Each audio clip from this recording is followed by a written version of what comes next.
Hello guys, welcome to my new YouTube channel. ये novel मेरा नहीं है, मैं बस इसे एक्सप्लेन कर रहा हूँ। लिन युआन, मुझे 3 पीले रंग की उच्च श्रेणी की क्यूई संग्रहण गोलियां और 1 सदी पुराना रक्त जिनसेंग चाहिए। अभी जाकर मेरे लिए उन्हें ले आओ। उसके कानों में एक ठंडी, आदेशात्मक महिला की आवाज गूंजी। लिन युआन को असहनीय सिरदर्द महसूस हुआ क्योंकि अनगिनत अव्यवस्थित स्मृति के टुकड़े ज्वार की तरह उसके दिमाग में उमड़ पड़े।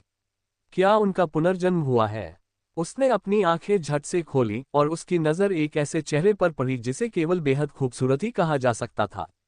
उसके सामने खड़ी लड़की के रेशमी काले बाल कमर तक लहरा रहे थे। उसकी त्वचा बर्फ की तरह सफेद थी और उसके चेहरे की बनावट किसी कलाकृति की तरह सुंदर थी। शुद्ध सफेद पोशाक पहने हुए उसके चारों ओर एक शीतल आभा थी, मानो वह नश्वर संसार से अछूता एक हिमकमल हो। ली जुआनर। लिन युआन के मन में तुरंत वह नाम उभर आया। फिर और भी कई यादें तेजी से उमड़ने लगीं। लिन युआन को आखिरकार समझ आ गया। उनका पुनर्जन्म हुआ था। वह द अल्टीमेट मार्शल गॉड नामक एक शहरी उच्च स्तरीय मार्शल आर्ट उपन्यास में पुनर्जन्म लेकर प्रवेश कर गया था और उसी नाम से संबंधित शीर्ष स्तर का खलनायक बन गया था। और उसकी पहचान बस एक असाधारण शुरुआती दांव होने से थी। उनके दादा लिन झान ब्लू स्टार के सत्ताधारियों में से एक थे। उन्होंने 100 वर्षों तक अकेले ही ड्रैगनज़िया साम्राज्य की रक्षा की थी। उनकी प्रसिद्धि पूरी दुनिया में गूंजती थी, एक महान मार्शल गॉड जिनके हर कदम से दुनिया कांप उठती थी। उनके पिता लिन जियानगुओ ड्रैगनशिया साम्राज्य के राष्ट्ररक्षक महान सेनापति थे। तीनों महामहिमों में सर्वोच्च स्थान पर रहते हुए उनके पास अपार शक्ति थी। उनकी मां सुकिन ड्रैगनज़िया साम्राज्य की एल्डर काउंसिल की सदस्य थीं और उन्हें देश की सबसे शक्तिशाली महिला एल्डर के रूप में मान्यता प्राप्त थी, जिनका शाही दरबार में अपार प्रभाव था। इतना ही नहीं, उनकी एक बड़ी बहन थी जो देश के शीर्ष वित्तीय समूह को नियंत्रित करती थी और एक छोटी बहन थी जो विभिन्न रहस्यमय संरचनाओं में माहिर थी। ऐसे पारिवारिक माहौल और पृष्ठभूमि के साथ उन्हें लेटे हुए भी जीत हासिल कर लेनी चाहिए थी। लेकिन मूल कहानी में लिन युआन तो पूरी तरह से दिमाग से पैदल मूर्ख था। वह अपने सामने खड़ी शीतल देवी ली जुआन एर के प्रति बुरी तरह आसक्त हो गया था और पूरी तरह से उसके प्रति दीवाना बन गया था। ली जुआन एर उसे एटीएम की तरह इस्तेमाल करती थी, जिसे वह अपनी मर्जी से कभी भी इस्तेमाल कर सकती थी। विभिन्न प्रकार के कृषि संसाधन और स्वर्ग पृथ्वी के खजाने, जब तक वह मांगती, मूल शरीर उन्हें सहर्ष प्रदान कर देता। हालांकि ये जुबान एर तुरंत पलटकर वे सभी संसाधन कहानी के नियत नायक ये जुबान को दे देगी। अंततः मूल शरीर का भाग्य अत्यंत दुखद था। उसे न केवल ये जुबान ने पैरों तले रौंदा और अपनी प्रसिद्धि के लिए एक सीढ़ी के रूप में इस्तेमाल किया। उसके कारण धीरे धीरे बढ़ते ये जुबान ने पूरे लिन परिवार को भी निगल लिया और नष्ट कर दिया। जब लिन युआन ने अपने पिछले जीवन में यह उपन्यास पढ़ा था, तो मूल शरीर की मूर्खतापूर्ण हरकतों के कारण वह लगभग मस्तिष्क रक्तस्राव के शिकार हो गए थे। कितनी शानदार शुरुआत है! वह तो सिर्फ लेटकर भी जीत सकता था। यदि लेखक ने कथानक को आगे बढ़ाने के लिए किसी की मृत्यु को अनिवार्य न बनाया होता, तो वह नायक से कैसे हार सकता था? क्या अब वह बिल्कुल दिमागी रूप से निष्क्रिय मूर्ख बन गया था? नहीं, बिल्कुल नहीं। अपने पिछले जीवन में वह एक 996 कॉर्पोरेट गुलाम था, जो हर दिन तथाकथित आशीर्वाद का आनंद लेते हुए खुद को काम करते करते मौत के घाट उतार रहा था।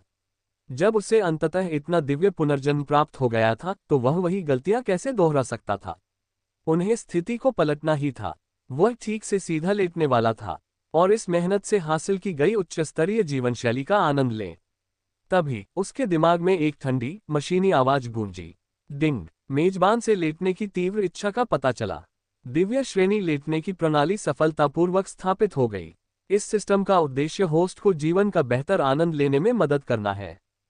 होस्ट को केवल सीधे लेटने की मुद्रा बनाए रखनी है और उसे भरपूर पुरस्कार मिलेंगे। जितना अधिक झूठ बोलोगे, उतना ही अधिक इनाम मिलेगा। लिन युआन की आंखें पल भर में चमक उठीं।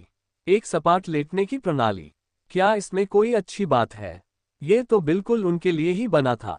डिंग! पहली बार बाइंडिंग का पता चला। एक न्यूबी गिफ्ट पैक जारी किया जा रहा है। क्या आप इसे अभी खोलना चाहेंगे? हाँ, इसे अभी खोलो, लिन युआन ने बिना किसी झिझक के सोचा। डिंग! मेजबान को सर्वोच्च शारीरिक शक्ति आदिम अराजकता पवित्र शरीर प्राप्त करने पर बधाई। आदिम अराजकता पवित्र शरीर, सर्वकालिक सर्वश्रेष्ठ पवित्र शरीर, अरबों में एक। ये स्वतः ही स्वर्ग और पृथ्वी की आध्यात्मिक ऊर्जा को हर समय अवशोषित कर सकता है। साधना की गति में तीव्र वृद्धि होती है, भौतिक शरीर अविनाशी है और यह सभी तकनीकों से अप्रभावित है।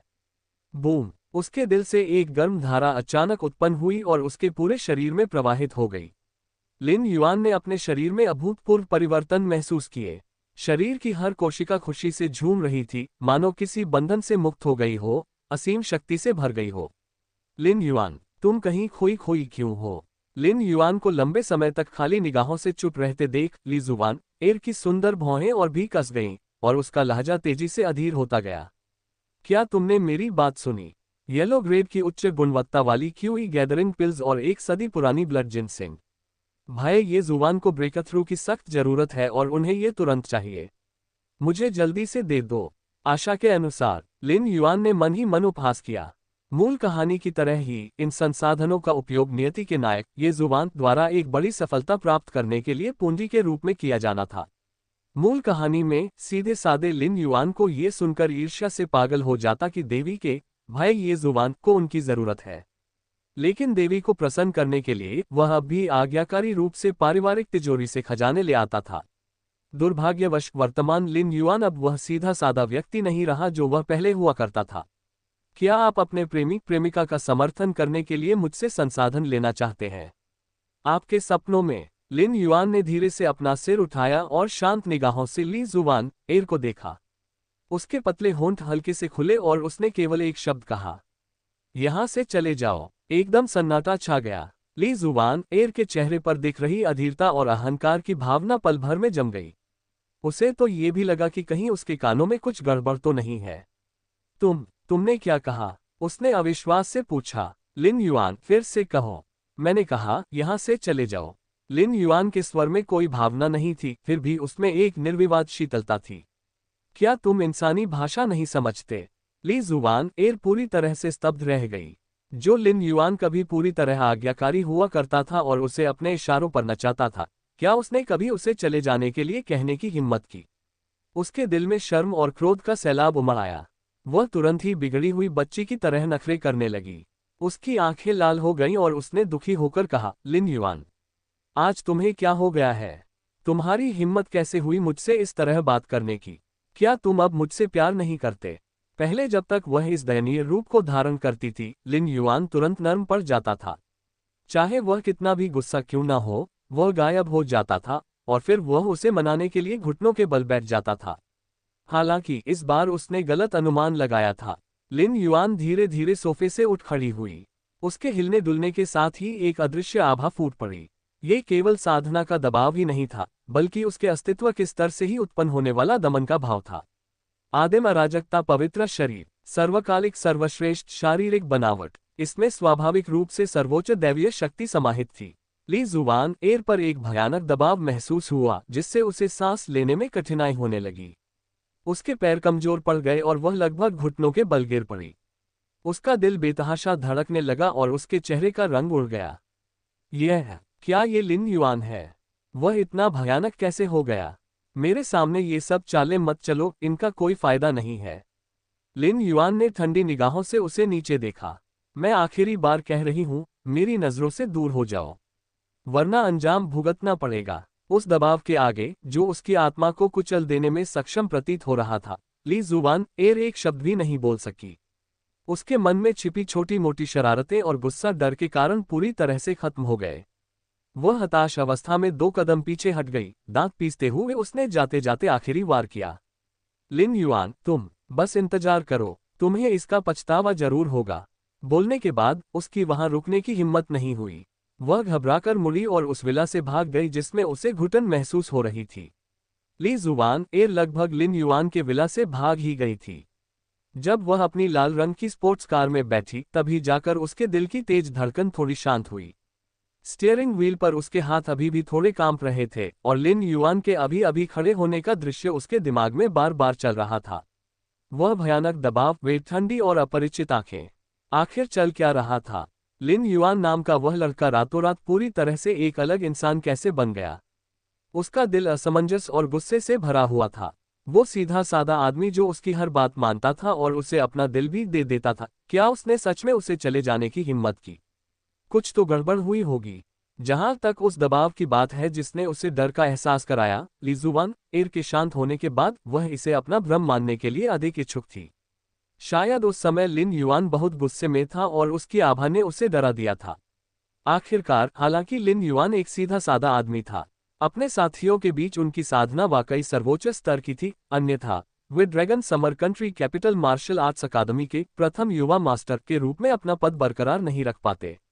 वह जितना ज्यादा इसके बारे में सोचती, उतना ही ज्यादा उसका गुस्सा बढ़ता जाता। सबसे अहम बात यह थी कि साधना के संसाधन प्राप्त किए बिना वह ये जुबान को ये बात कैसे समझाएगी।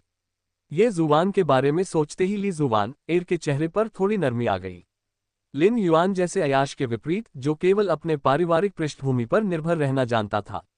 हालांकि ये जुबान एक साधारण पृष्ठभूमि से आया था, लेकिन वह दृढ़ निश्चयी, साहसी और असाधारण रूप से प्रतिभाशाली था। वह अब तक का सबसे होनहार प्रतिभाशाली व्यक्ति था जिसे उसने देखा था। उन्हें पूरा विश्वास था कि ये जुबान की भविष्य की उपलब्धियां निश्चित रूप से लिन युआन की उपलब्धियों से कहीं अधिक होंगी। इसीलिए वह ये जुबान की मदद के लिए लिन युआन का इस्तेमाल करने को तैयार थी। यह एक निवेश था, भविष्य की सर्वोच्च शक्ति में निवेश। ये सोचकर उसने अब और संकोच नहीं किया। उसने एक्सीलरेटर दबाया और स्पोर्ट्स कार दहाड़ते हुए dragon summer country capital martial arts academy की ओर तेजी से बढ़ गई। Dragon summer country capital martial arts academy पहाड़ के पीछे एक एकांत प्रशिक्षण मैदान में काले रंग के अभ्यास सूट पहने एक युवक को बहुत पसीना आ रहा था। उस युवक का चेहरा बेहद खूबसूरत तो नहीं था, लेकिन उसकी विशेषताएं तीखी थीं, उसकी आंखें बाज की तरह तेज थीं और वह अटूट दृढ़ता की आभा बिखेरता था। वह इस पुस्तक सर्वोच्च मार्शल गॉड ये जुबान के नियत नायक थे। हाँ, उसने अचानक एक मुक्का मारा। उस मुक्के की ताकत इतनी बढ़ गई कि उसके सामने खड़ी आधी ऊंचाई की चट्टान चकनाचूर होकर टुकड़ों में बिखर गई। अपनी मुट्ठी पीछे खींचते हुए ये जुबान ने थोड़ा सा माथा सिकोड़ा, अपने शरीर में कुछ सुस्त आध्यात्मिक ऊर्जा को महसूस करते हुए उसके चेहरे पर चिंता की एक झलक दिखाई दी।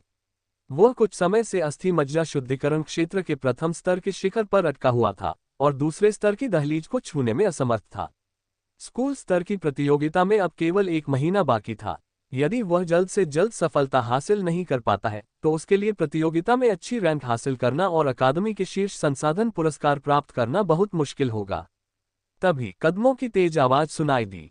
ये जुबान ने अपना सिर घुमाया और ली जुबान एर को तेजी से अपनी ओर आते देखा। जैसे ही वह उससे मिलने गया, उसकी भौहें तन गईं। जुबानर, तुम यहाँ हो। सामान क्या तुम्हें मिल गया? उसकी आवाज में दबी हुई उम्मीद का भाव था। उन्हें पता था कि ली जुबान एर लिन युआन को ढूंढने गई थी। दरअसल लिन युआन का इस्तेमाल करने पर उसे जरा भी अपराधबोध नहीं हुआ। उनके विचार में लिन युआन जैसा लड़का जो अमीर परिवार में पैदा हुआ था, ली जुबान एर के लायक बिल्कुल नहीं था। इसे शोषण नहीं कहा जाता था, इसे स्वर्ग की ओर से कार्य करना कहा जाता था। उन संसाधनों को वापस लेना जो सही मायने में एक प्रतिभाशाली व्यक्ति के थे। ये जुबान की उम्मीद भरी निगाहों को देखकर ली जुबान एर का चेहरा पल भर में कुछ बदसूरत सा हो गया। उसने अपने होंठ दबाए और अनिच्छा से कहा, नहीं, नहीं। ये जुबान दंग रह गया, उसके चेहरे की मुस्कान जम गई। ऐसा कैसे हो सकता है? वो लिन युआन, उसने तुम्हें ये देने की हिम्मत नहीं की। उसके विचार में लिन युआन ली जुबान एर की हर विनती पूरी कर देगा। कुछ मामूली गोलियों की तो बात ही छोड़िए, अगर उसे आकाश के तारे भी चाहिए होते तो लिन युआन उन्हें भी हासिल करने का कोई न कोई तरीका ढूंढ लेती। ये सिर्फ उन्हें न देने से कहीं अधिक है। अभी अभी हुए अपमान को याद करके ली जुबान एर का गुस्सा भड़क उठा। पता नहीं आज उस आदमी को क्या हो गया है, पर उसने मुझ पर चिल्लाने की हिम्मत की और मुझे चले जाने को कहा। अपनी इज्जत बचाने के लिए उसने जानबूझकर लिन युआन के व्यक्तित्व से भयभीत होने की बात को छिपा लिया और केवल उसके अहंकार और असभ्यता पर ही जोर दिया। क्या? ये जुबान की पुतलियां तेजी से सिकुड़ गईं। लिन युआन ने ली जुबान एर को चले जाने को कहा। ये कैसे संभव हुआ? ये लिन युआन की एक सीधे सादे व्यक्ति की छवि के बिल्कुल विपरीत था। क्या उसने सचमुच ऐसा कहा? ये जुबान ने जोर देकर पूछा। क्या तुमने उसे उकसाने के लिए कुछ कहा था? मैं क्या कह सकती थी? मैंने तो बस वही किया जो आपने मुझे बताया था और सीधे उनसे संसाधनों के बारे में पूछा और फिर उन्होंने ऐसे व्यवहार किया जैसे वे पागल हों। इसके अलावा मुझे ऐसा लगता है कि वह आज थोड़ा अलग है, जैसे कि वह अधिक ठंडा और अधिक मजबूत हो गया है। ली जुबान एर ने दुखी होकर कहा। यह जुबान का चेहरा पूरी तरह से काला पड़ गया। वह लिन युआन के पारिवारिक पृष्ठभूमि और उसकी ताकत को किसी और से बेहतर जानता था। हालांकि बाहरी दुनिया लिन युआन को एक रंगीन मिजाज का व्यक्ति कहती थी, लेकिन अकादमी में लिन युआन की साधना ने हमेशा ही उसके इस व्यवहार को दृढ़ता से दबा रखा था। अगर लिन युआन ली जुआन एर पर इतना ध्यान केंद्रित न करता और अपनी साधना की उपेक्षा न करता, तो यह अंतर शायद और भी अधिक होता। तो क्या सच में ये सबसे बड़ा एटीएम हड़ताल पर था? यह उनके लिए निस्संदेह एक बहुत बड़ा झटका था। पीले रंग की उच्च गुणवत्ता वाली क्यूई संग्रहण गोली और 100 साल पुराने रक्त जिनसेंग के औषधीय प्रभाव के बिना स्कूल व्यापी प्रतियोगिता से पहले अस्थि मज्जा शुद्धिकरण क्षेत्र के द्वितीय स्तर तक पहुंचने की उनकी उम्मीदें बेहद कम थीं।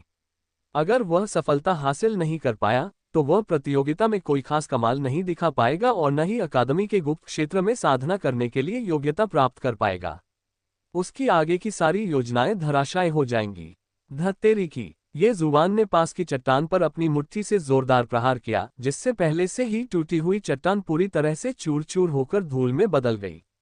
ली जुबान एर को देखते हुए उसने अपने मन की झुंझलाहट को दबाते हुए उसे धीरे से समझाया, जुबान एर, गुस्सा मत करो। उस आदमी का दिमाग खराब हो गया होगा। चूंकि वह उन्हें नहीं दे रहा है, तो हम कोई दूसरा तरीका सोच लेंगे। हालांकि उन्होंने ये कहा, लेकिन उनकी निगाहें बेहद उदास हो गईं। उसने शहर के केंद्र में स्थित लिन परिवार के हवेली की दिशा में देखा। उसकी आंखों में भ्रम और थोड़ी सी ठंडक थी। लिन युआन, तुम, आखिर यह आदमी जिसने अचानक से दीवानापन छोड़ दिया है, करना क्या चाहता है? आप मेरे अवसरों को छीनने की कोशिश कर रहे हैं। इसी बीच लिन परिवार के मनों में उस हरी चाय वाली ली जुबान एर को भगा देने के बाद लिन युआन को केवल ताजगी का एहसास हुआ। वह अपने घर के पिछवाड़े में बने विशाल स्विमिंग पूल के किनारे एक बीच चेयर पर आलस से लेटा हुआ था। सिर पर छाता लिए और हाथ में ठंडा जूस लिए वह आराम से दोपहर की धूप का आनंद ले रहा था। इस जीवन है। अपने पिछले जीवन में उसे मामूली वेतन के लिए हर दिन अपने बॉस द्वारा मेकअप आर्टिस्ट के रूप में काम करना पड़ता था। अब इस विशाल दुनिया में उसका लेटे रहना ही सबसे महत्वपूर्ण बात थी। डिंग, पता चला कि होस्ट आधे घंटे तक सफलतापूर्वक सीधा लेटा रहा। आदिम अराजकता पवित्र शरीर स्वचालित रूप से काम कर रहा है। आध्यात्मिक ऊर्जा अवशोषण क्षमता जोड़े 0%। सिस्टम की चेतावनी उसके दिमाग में गूंज उठी। लिन युआन ने तुरंत ही महसूस किया कि स्वर्ग और पृथ्वी की आध्यात्मिक ऊर्जा का एक अत्यंत शुद्ध प्रवाह भयावह गति से सभी दिशाओं से उसके शरीर में तेजी से प्रवाहित हो रहा है। लिन परिवार का महल स्वयं एक विशाल आध्यात्मिक धारा पर निर्मित था और इसमें उच्च कोटि की आत्मा संरहित संरचनाएं मौजूद थीं। यहाँ आध्यात्मिक ऊर्जा की सांद्रता बाहरी दुनिया की तुलना में दर्जनों गुना अधिक थी। और अब आदिम अराजकता पवित्र शरीर धारण करने वाला लिन युआन एक मानव ब्लैक होल की तरह था, जो लालच से सब कुछ निगल रहा था। जैसे ही यह आध्यात्मिक ऊर्जा उसके शरीर में प्रवाहित हुई, आदिम अराजकता पवित्र शरीर द्वारा बिना किसी बाधा के इसे तुरंत शुद्ध कर दिया गया। ये सीधे तौर पर शुद्धतम साधना में परिवर्तित हो गया, जो उसके अंगों, हड्डियों और उसकी सभी नसों में प्रवाहित होने लगा। वह स्पष्ट रूप से अपने शरीर की हड्डियों को एक हल्की जैद जैसी चमक लेते हुए देख सकता था और उसका मज्जा बहते हुए तरल सोने की तरह था, जो तेज रोशनी से जगमगा रहा था। उसके शरीर का हर अंग मजबूत हो रहा था और उसमें बदलाव आ रहा था। ठीक उसी समय उनके शरीर में आध्यात्मिक ऊर्जा का संचय एक नाजुक बिंदु पर पहुंच गया। बूम! मानो कोई अदृश्य बाधा टूट गई हो, उसके शरीर से पहले से कहीं अधिक शक्तिशाली आभा उत्पन्न हुई। अभूतपूर्व सफलता। इस दुनिया में मार्शल आर्ट के क्षेत्र निम्नलिखित में विभाजित हैं: अस्थि निर्माण क्षेत्र, मज्जा शुद्धिकरण क्षेत्र, ची सागर क्षेत्र, मेरिडियन ओपनिंग क्षेत्र, हुआगान क्षेत्र, जुआन क्षेत्र, तुताई क्षेत्र, शून्य उड़ान क्षेत्र और स्वर्ग पदयात्रा क्षेत्र। प्रत्येक प्रमुख क्षेत्र को आगे 1 से 9 स्तरों में विभाजित किया गया है। उसका मूल स्वरूप पहले से ही अस्थि मज्जा शुद्धिकरण क्षेत्र के 6ठे स्तर का एक प्रतिभाशाली व्यक्ति था। लेकिन अब आदिम अराजकता पवित्र शरीर के संवर्धन के साथ लिन युआन ने सीधे अड़चन को पार कर लिया और अस्थि मज्जा शुद्धिकरण क्षेत्र के 7वें स्तर में प्रवेश कर गया। लेकिन ये तो सिर्फ शुरुआत थी। ऊर्जा का वह विशाल प्रवाह रुकने का कोई संकेत नहीं दिखा रहा था, बल्कि उसके शरीर के भीतर लगातार उमड़ता और गरजता रहा। बूम! एक और दबी हुई आवाज। मज्जा शुद्धिकरण क्षेत्र 8वां स्तर। धमाका! अस्थि मज्जा शुद्धिकरण क्षेत्र का 9वां स्तर। जब उनकी साधना 9वें स्तर के अस्थि मज्जा शुद्धिकरण क्षेत्र के शिखर पर स्थिर रूप से रुक गई, जो उनके ची सागर को खोलने और अगले प्रमुख क्षेत्र में प्रवेश करने से बस एक कदम दूर था, तब जाकर सफलता की गति धीरे धीरे कम हुई। बकवास! अपने भीतर उमड़ती शक्ति को इस कदर महसूस करते हुए जैसे वह कभी भी बाहर निकले, लिन युआन ने खुद को कोसने से नहीं रोका। बस यूं ही, मैं अस्थि मज्जा शुद्धिकरण क्षेत्र के 9वें स्तर पर पहुंच गया हूं। कितना समय बीत चुका था। सिस्टम को जोड़ने से लेकर अब तक लगभग 1 घंटा ही बीता है ना। वह यहाँ लेटे लेटे जूस का एक गिलास पी रहा था और उसने 3 स्तर की छलांग लगा दी। अस्थि मज्जा शुद्धिकरण क्षेत्र के 6ठे स्तर से 9वें स्तर के शिखर तक पहुंच गया। यह आदिम अराजकता पवित्र शरीर बहुत ही अधिक दबंग है। लिन युआन अपने हृदय की शक्ति की तुलना अकादमी में अपने सहपाठियों से करने से खुद को रोक नहीं पाया। Dragon summer country capital martial arts academy ने देश भर से शीर्ष प्रतिभाओं को एकत्रित किया, लेकिन फिर भी अधिकांश नए छात्र अभी भी अस्थि निर्माण क्षेत्र में फंसे हुए थे, अपनी मांसपेशियों और हड्डियों को मजबूत कर रहे थे। जो लोग अस्थि मज्जा शुद्धिकरण क्षेत्र में प्रवेश कर सकते थे, वे पहले से ही उत्कृष्ट छात्र थे, जिनमें से अधिकांश प्रथम या द्वितीय स्तर के थे। जो लोग तीसरे या चौथे स्तर तक पहुंच जाते थे, उन्हें प्रतिभाशाली कहा जाता था और अकादमी की प्रशिक्षण प्रक्रिया का केंद्र वही होते थे। अपने मूल स्वरूप की तरह 18 वर्ष की आयु में अस्थि मज्जा शुद्धिकरण क्षेत्र के 6ठे स्तर तक पहुंचने में सक्षम होना पहले से ही फीनिक्स के पंख या यूनिकॉर्न के सींग जितना दुर्लभ था। और अब वह अस्थि मज्जा शुद्धिकरण क्षेत्र शिखर के 9वें स्तर पर था। यह अंतर तो सरासर भूस्खलन था। इस स्तर का व्यक्ति पूरे देश में एक शीर्ष हस्ती होगा। लिन युआन को भाग्य के उस पुत्र ये जुबान की याद आए बिना नहीं रह सकी। मूल कृति की स्मृतियों के अनुसार वर्तमान ये जुबान अभी भी अस्थि मज्जा शुद्धिकरण क्षेत्र के प्रथम स्तर पर होना चाहिए। हालांकि वह असाधारण रूप से प्रतिभाशाली था और उसके पास बहुत अच्छी किस्मत थी, जिसने उसे अपनी क्षमता से ऊपर लड़ने की अनुमति दी और उसे व्यापक रूप से प्रशंसित विलक्षण प्रतिभा बना दिया। लेकिन आप अपनी क्षमता से कहीं अधिक लड़ने की कोशिश करें। क्या आप 8 छोटे स्तरों को पार कर सकते हैं? मुझसे किस बात पर लड़ रहे हो? लिन युआन के होठों के कोने पर एक चंचल मुस्कान फैल गई। उन्हें सब कुछ स्पष्ट रूप से याद था। मूल रचना में 1 महीने बाद स्कूल व्यापी प्रतियोगिता में ये जुबान ने तत्कालीन अस्थि मज्जा शुद्धिकरण क्षेत्र के 6ठे स्तर लिन युआन का उपयोग ऊपर उठने के लिए एक सीढ़ी के रूप में किया था। उस लड़ाई में ये जुबान ने एक अधिक शक्तिशाली प्रतिद्वंद्वी के खिलाफ जीत हासिल की और शानदार प्रदर्शन किया। इस बीच उसका असली रूप हंसी का पात्र बन गया, नायक की महिमा को उजागर करने का एक जरिया बन गया, और उसके बाद वह कभी उबर नहीं पाया। ये जुबान, ओह ये जुबान! लिन युआन ने मन ही मन बुदबुदाया, इस स्कूल व्यापी प्रतियोगिता में तुम अभी भी आगे बढ़ने के लिए मुझे कुचलना चाहते हो। मुझे आश्चर्य है कि समय आने पर तुम्हारा चेहरा कैसा होगा। उसे जानबूझकर कुछ करने या किसी को निशाना बनाने की भी जरूरत नहीं थी। उसे बस शांति से लेटने की जरूरत थी और उसकी ताकत रॉकेट की तरह बढ़ जाएगी। यह एहसास वाकई अद्भुत था। इस तरह की करारी हार, जिसमें वह अनजाने में ही तथाकथित भाग्य के पुत्र को इतना पीछे छोड़ देता है कि वह उसकी परछाई तक नहीं देख पाता, दिखावे का उच्चतम स्तर है। युवा स्वामी, क्या आप एक और गिलास बर्फीला आध्यात्मिक फलों का रस लेना चाहेंगे? नौकरानी की पोशाक पहने एक खूबसूरत नौकरानी चुपचाप चलकर आए और आदरपूर्वक पूछा। वह लंबी थी और उसकी लंबी पतली टांगें काली स्टॉकिंग्स से और भी आकर्षक लग रही थीं, जिससे चलते समय उसमें एक अनोखा आकर्षण आ जाता था। हाँ, कुछ स्नैक्स भी ले आना। लिन युआन ने आलस्य से अपना हाथ हिलाया, यहाँ तक कि उसने अपनी आंखें खोलने की भी जहमत नहीं उठाई। कुछ ही देर में ताज़ा जूस और स्वादिष्ट नाश्ता लाया गया। लिन युआन ने आराम से जूस की एक घूंट ली और उसे लगा कि यही वह जीवन है जिसका उसने हमेशा सपना देखा था। ये जुबान और ली जुबान अब कैसा महसूस कर रहे थे, इसकी उन्हें बिल्कुल भी परवाह नहीं थी। भाग्य का पुत्र अभी भी कुछ साधना संसाधनों को लेकर चिंतित था। हालांकि वह पहले ही जीवन का आनंद लेना शुरू कर चुका था। तभी सिस्टम की प्रॉम्प्ट फिर से सुनाई दी। डिंग! मेजबान को एक दिन तक सफलतापूर्वक लेटने के लिए बधाई। उन्होंने लेटने का पहला अनुभव उपलब्धि हासिल की। पुरस्कार: स्वर्ग स्तरीय शिखर साधना तकनीक 9 स्वर्ग गर्जन सम्राट शास्त्र। लिन युआन की आंखें पल भर में चमक उठी। एक और इनाम? और क्या यह एक प्रकार की दिव्य श्रेणी की साधना तकनीक है? उन्होंने तुरंत इसे स्वीकार करने का विकल्प चुना और सूचनाओं का एक विशाल प्रवाह उनके दिमाग में उमड़ पड़ा। 3 स्तर ऊपर चढ़ने की खुशी से लिन युआन अभी उबर भी नहीं पाया था कि सिस्टम के प्रॉम्प्ट ने एक बार फिर उसका मनोबल बढ़ा दिया। स्वर्ग स्तरीय शिखर साधना तकनीक। बिना किसी झिझक के उसने मन ही मन सोचा, ले लो। इस दुनिया की साधना तकनीकों को 4 श्रेणियों में विभाजित किया गया है: स्वर्ग, पृथ्वी, कला और पीला। येलो ग्रेड सबसे निचला स्तर है और हेवन ग्रेड सबसे उच्चतम स्तर है। प्रत्येक श्रेणी को आगे 4 श्रेणियों में विभाजित किया गया है: निम्न, मध्य, उच्च और शिखर। स्वर्ग श्रेणी की शिखर साधना तकनीक का सर्वोच्च स्तर है, जिसे केवल मनुष्यों में सबसे बलिष्ठ लोगों को ही प्राप्त करने का अवसर मिलता है। और क्या उन्होंने वास्तव में इसे सीधे प्राप्त किया?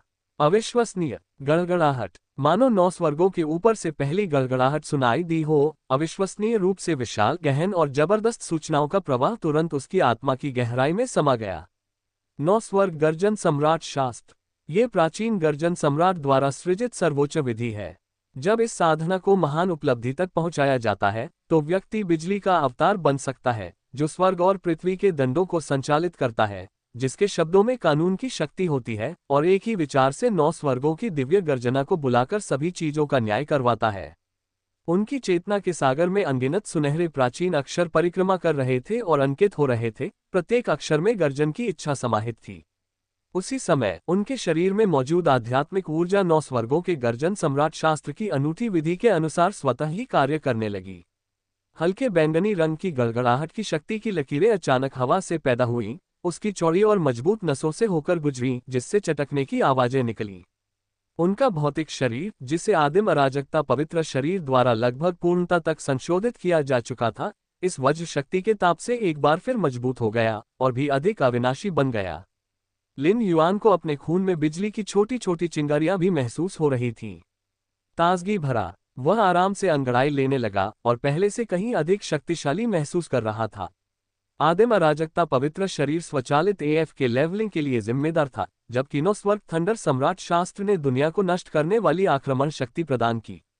यह संयोजन बिल्कुल सही था। ...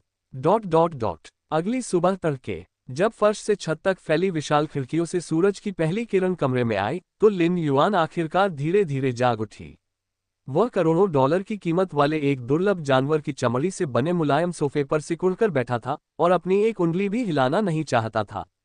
युवा स्वामी, आप जाग गए हैं। एक बूढ़ा बटलर, जिसने टक्सीडो पहना हुआ था और जिसके बाल बड़े करीने से कंघी किए हुए थे, चल कर आया। उसके पीछे 2 खूबसूरत नौकरानियां चल रही थीं। एक के पास सौंदर्य प्रसाधन का सामान था, जबकि दूसरी के हाथ में क्रिस्टल जैसे साफ फलों की एक ट्रे थी, जो आध्यात्मिक ऊर्जा का विकिरण कर रही थी। लिन युआन ने अपना मुंह खोला। एक नौकरानी ने तुरंत छिला हुआ एमेथिस्ट अंगूर उसके मुंह में डाल दिया। मीठे रस और शुद्ध आध्यात्मिक ऊर्जा का विस्फोट उसके मुंह में हुआ, जो उसके गले से नीचे बहकर उसके आंतरिक अंगों को पोषण प्रदान करता रहा। ये शीर्ष श्रेणी के दूसरी पीढ़ी के लोगों का जीवन था, भ्रष्ट और उबाऊ। अपने युवा स्वामी की बिना कुछ किए ही पेट भर खाना कपड़ा मिलने वाली नमकीन मछली जैसी शक्ल देखकर चाचा जोग की आंखों में बेबसी और चिंता की झलक दिखाई दी। यद्यपि पूर्व युवा स्वामी ली परिवार की उस लड़की के प्रति आसक्त थे, फिर भी वे कम से कम अपनी साधना में मेहनती थे और उनमें एक तीक्ष्ण बुद्धि थी। लेकिन कल्ली परिवार की लड़की को ठुकराए जाने के बाद से युवा मालिक पूरी तरह से एक अलग ही व्यक्ति बन गया है। वह हद से ज्यादा आलसी हो गया है। पूरे दिन खाने और सोने के अलावा वह बस वहीं बेहोशी की हालत में पड़ा रहा। इस स्थिति को देखकर अंकल झोंग, जिन्होंने लिन युआन को बचपन से बड़ा होते देखा था, असहज महसूस करने लगे। वह चुपचाप वहां से चला गया।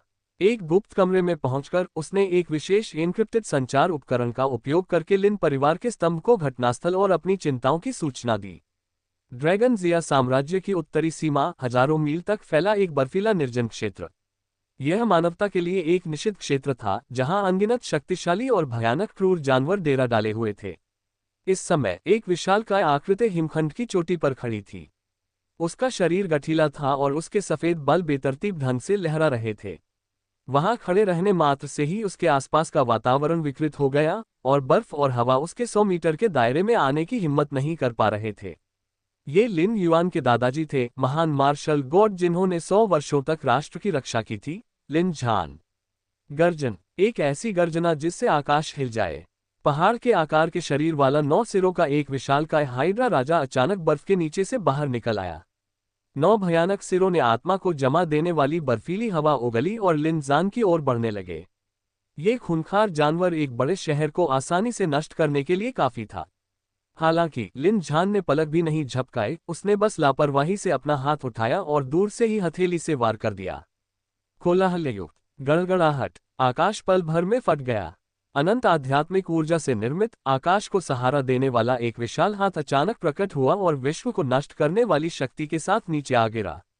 उस अहंकारी 9 सिर वाले हाइड्रा राजा को चीखने का भी समय नहीं मिला, इससे पहले ही उस विशालकाय हथेली ने उसे थप्पड़ मारकर सीधे पृथ्वी के केंद्र की गहराई में पहुंचा दिया। इसके साथ ही 100 मील के दायरे में मौजूद ग्लेशियर भी गायब हो गए। ये सब करने के बाद लिन ज़ान ने ऐसे व्यवहार किया मानो उसने सिर्फ एक मक्खी को ही मारा हो। तभी उसकी कलाई पर लगे कम्युनिकेटर से बीप की आवाज आई। लिन ज़ान ने इसे हल्के से थपथपाया।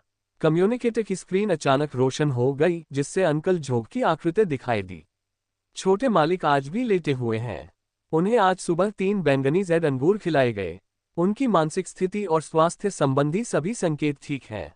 रिपोर्ट की सामग्री को देखते हुए सितारों को भी गिरा देने की क्षमता रखने वाली उन आंखों ने जटिल और अकथनीय भावनाओं का संकेत प्रकट किया। निराशा थी, बेबसी थी, लेकिन सबसे बढ़कर गहरी थकावट थी।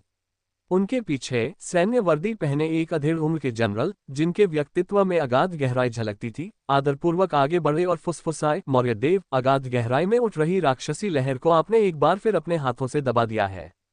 हालांकि देश के भीतर से आ रही खबरों पर कृपया एक नजर डालिए। लिन ज़ान ने अपना हाथ हिलाया, उसकी निगाहें अभी भी कम्युनिकेटर पर टिकी हुई थीं। वे कुछ सरल पंक्तियां उसे उस अथाह गहराई के नीचे मौजूद अरबों राक्षसी लहरों से भी अधिक सिरदर्द दे रही थीं। उसने एक लंबी आह भरी, उसकी आवाज में उदासी का एक ऐसा भाव था जिसे कोई समझ नहीं सकता था। सांस, इसे भूल जाओ, उसे रहने दो। लिन ज़ान ने हाथ हिलाया, उसकी आवाज थकी हुई थी। पहले ये लड़का सारा दिन किसी लड़की के पीछे भागता रहता था और खुद को बेवकूफ बनाता रहता था। अब जब उसे घर पर रहकर आराम करना आ गया है, तो मुझे लगता है कि यह एक तरह की तरक्की है। जब तक वह परिवार के लिए कोई परेशानी खड़ी नहीं करता और चापलूसी करना बंद नहीं करता, तब तक उसे जैसे चाहे वैसे लेटने दो। मेरे लिन ज़ान के पोते, भले ही वह कीचड़ के ढेर की तरह वहीं पड़ा रहे, इस दुनिया में कोई भी उसके सिर के एक बाल को भी छूने की हिम्मत नहीं करेगा। इन शब्दों के साथ ही कम्युनिकेटर बंद हो गया। लिन ज़ान की निगाहें एक बार फिर बर्फीले मैदानों की गहराई की ओर मुड़ गईं, उनकी आंखें चाकू की तरह तेज हो गईं। जब तक वह गिर नहीं जाता, तब तक वह एक ऐसे आकाश को थामे रख सकता था जहां उसके वंशज अपनी इच्छानुसार लेट सकते थे। ड्रैगन ज़िया साम्राज्य, कैपिटल मार्शल आर्ट्स अकादमी, उन्नत साधना कक्षा। एक विशाल और रोशनीदार साधना कक्ष के अंदर दर्जनों छात्र पालथी मारकर बैठे थे और मंच पर खड़े शिक्षक द्वारा आध्यात्मिक शक्ति के संचार की विधियों की व्याख्या को ध्यान से सुन रहे थे। कक्षा की पिछली पंक्ति के एक कोने में लिन युआन दीवार के सहारे लेटा हुआ गहरी नींद में सो रहा था। उसके मुंह से लार टपकने ही वाली थी। उसके लिए शिक्षक द्वारा सिखाई गई बातें उतनी तेजी से नहीं होती थीं जितनी तेजी से वह लेटकर स्वतः ही साधना कर लेता था। व्याख्यान सुनना समय की सरासर बर्बादी थी। तभी सुगंध की एक लहर पास आई। ली जुवान एर ने सलीके से कदम बढ़ाते हुए लिन युआन की मेज तक पहुंची। आज वह स्पष्ट रूप से बहुत ध्यान से सज धज कर आई थी। उसकी हल्के नीले रंग की पोशाक उसकी बर्फ जैसी सफेद त्वचा और शुद्ध स्वभाव को और भी निखार रही थी। कल की घटना से उसने सबक सीख लिया था। उसके चेहरे पर एक प्यारी और मनमोहक मुस्कान थी और उसकी आवाज पहले से भी ज्यादा कोमल और मधुर थी। भाई लिन युआन, उठो। उसकी आवाज न तो बहुत तेज थी और न ही बहुत धीमी, बल्कि इतनी थी कि आसपास बैठे सहपाठियों को सुनाई दे सके। पल भर में पोडियम पर खड़े शिक्षक सहित पूरी कक्षा की निगाहें उन पर टिक गईं। हे भगवान, फिर से वही सब शुरू हो गया। शानदार स्कूल की खूबसूरत ली एक बार फिर लिन युआन को ढूंढ रही है। इस बार वह क्या चाहती है? एक बढ़िया शो आने वाला है।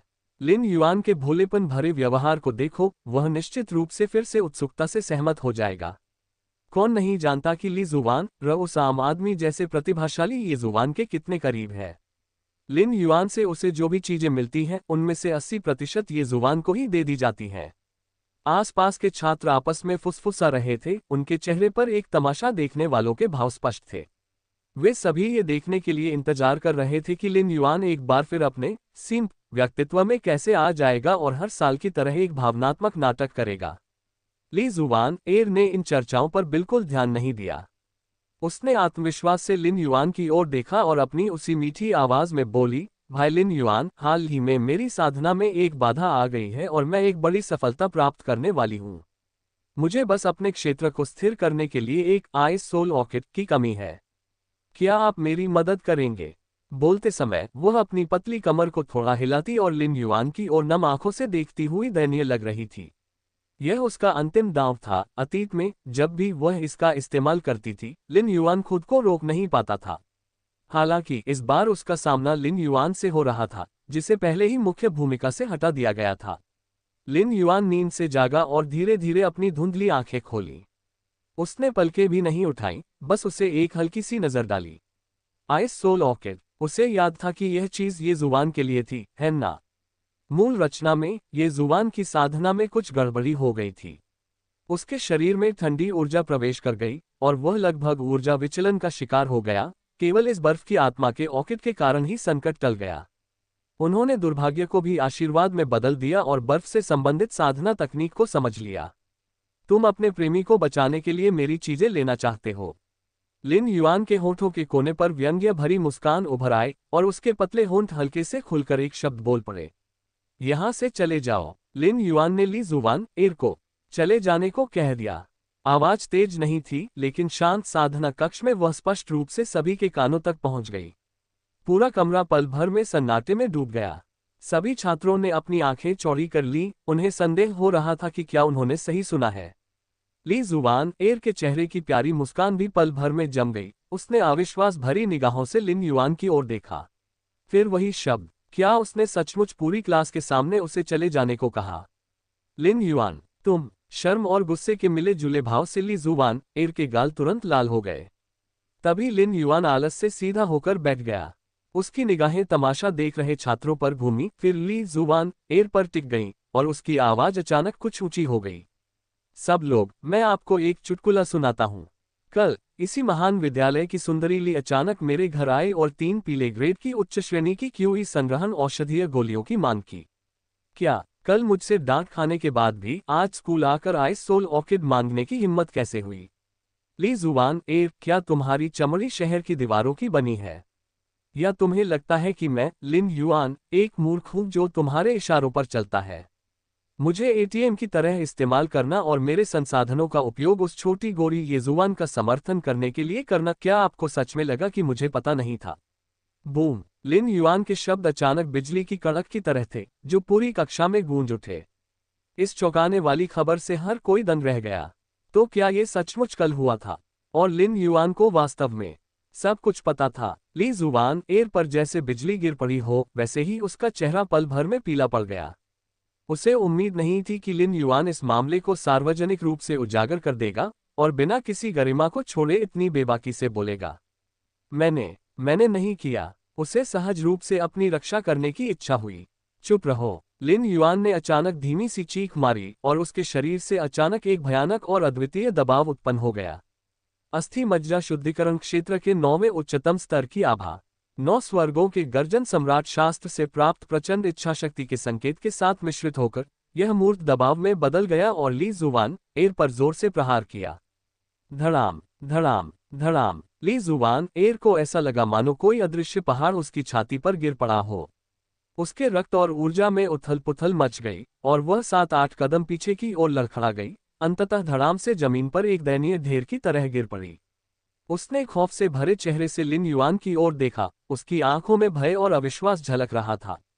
इतना तीव्र दबाव, ये शक्ति कल विला में महसूस की गई शक्ति से 10 गुना अधिक भयावह थी। इस अचानक दृश्य को देखकर पूरी कक्षा और भी भयभीत होकर चुप हो गई। हर कोई अवाक रह गया। हे भगवान, ये ऑरा! लिन युआन यह क्या करने की कोशिश कर रहा है? क्या वह सच में ली जुबान एर पर गुस्सा करने की हिम्मत करता है?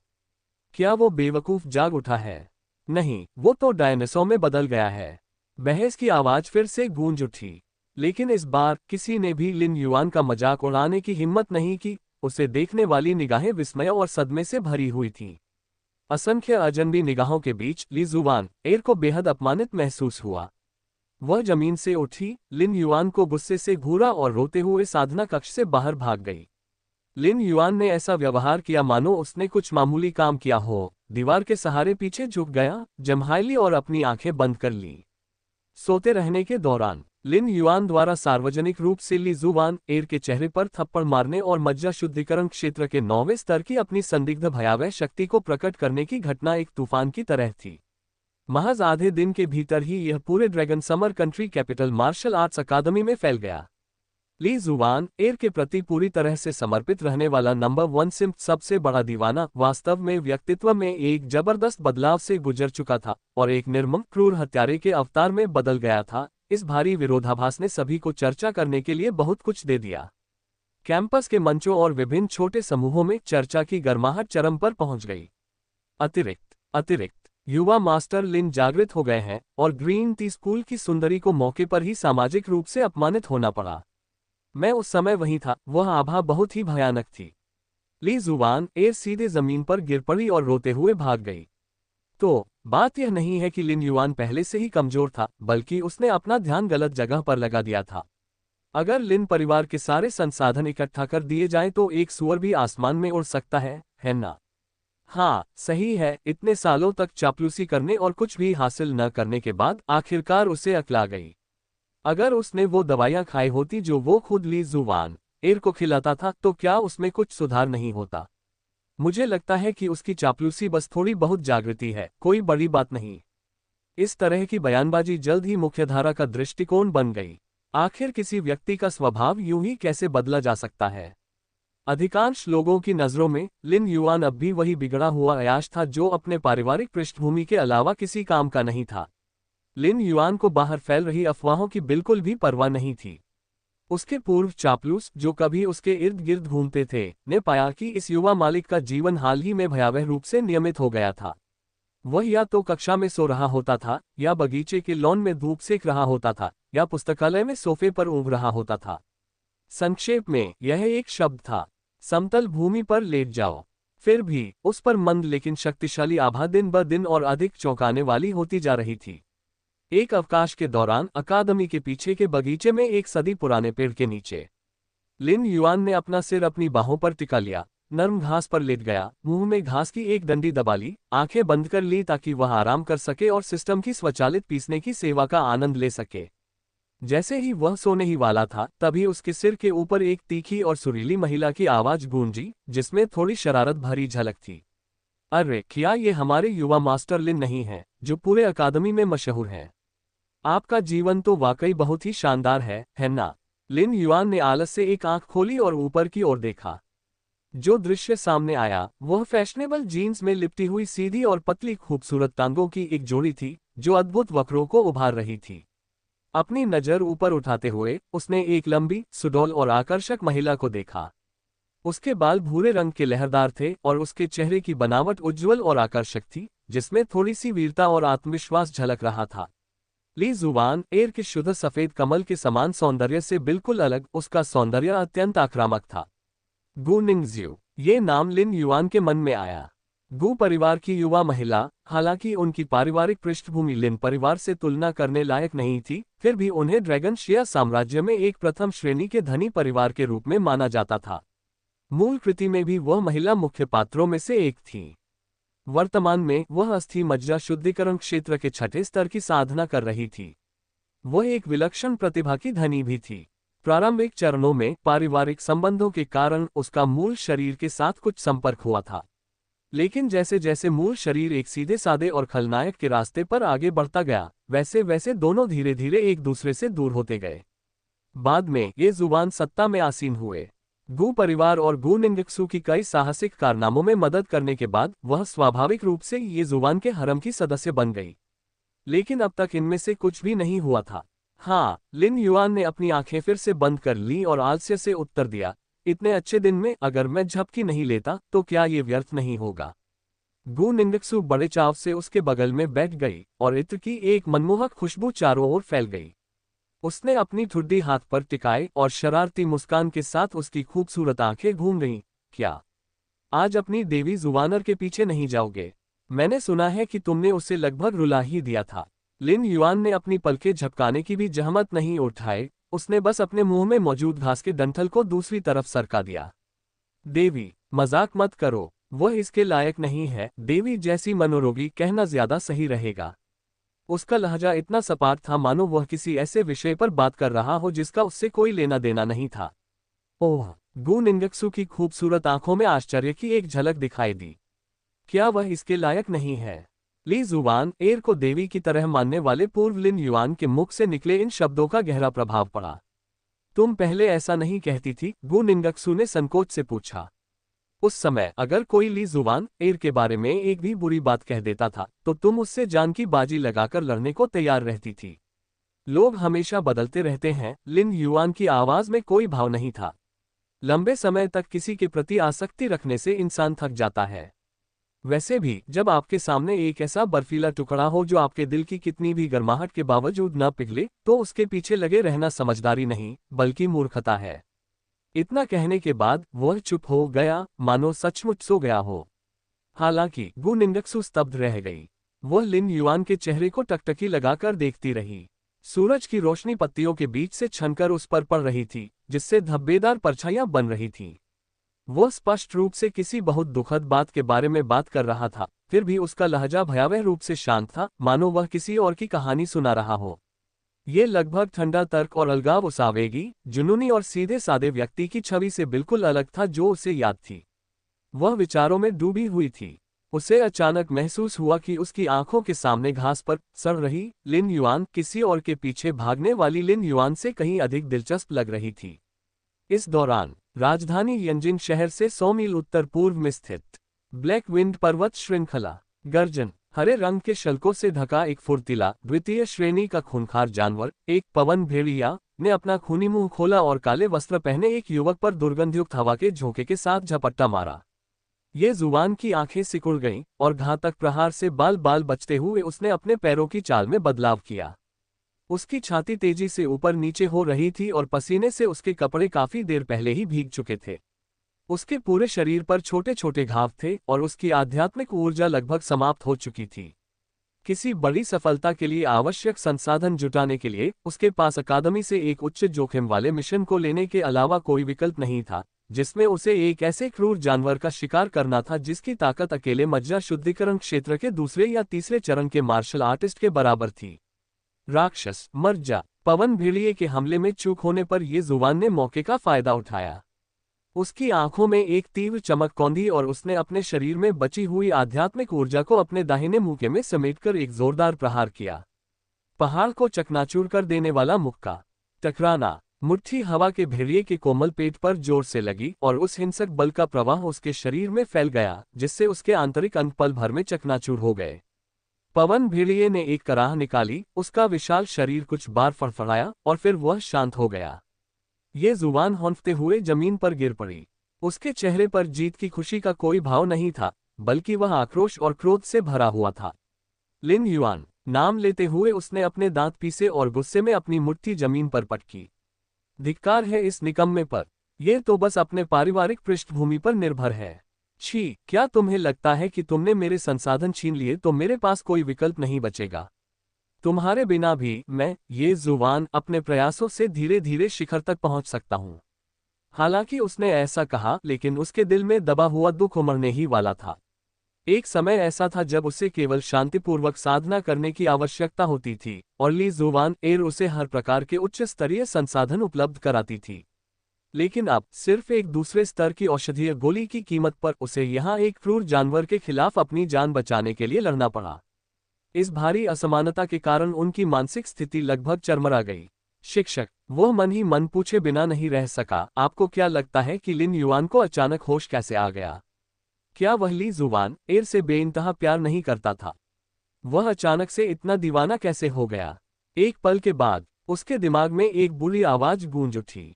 बच्चे, मैंने तुम्हें बहुत पहले ही कहा था कि ली परिवार की उस लड़की पर अपनी सारी उम्मीदें मत रखो। ये तो मानो अपना भाग्य किसी और के हाथों में सौंपकर खुद को एक पेड़ से लटकाने जैसा है। क्या तुम्हें सच में लगता है कि लिन युआन मूर्ख है? इतने प्रतिष्ठित परिवार से होने के कारण उसने बचपन से ही अनगिनत सुंदरियों और प्रतिभाओं को देखा है। क्या उसकी दृष्टि और स्वभाव इतना कमजोर हो सकता है?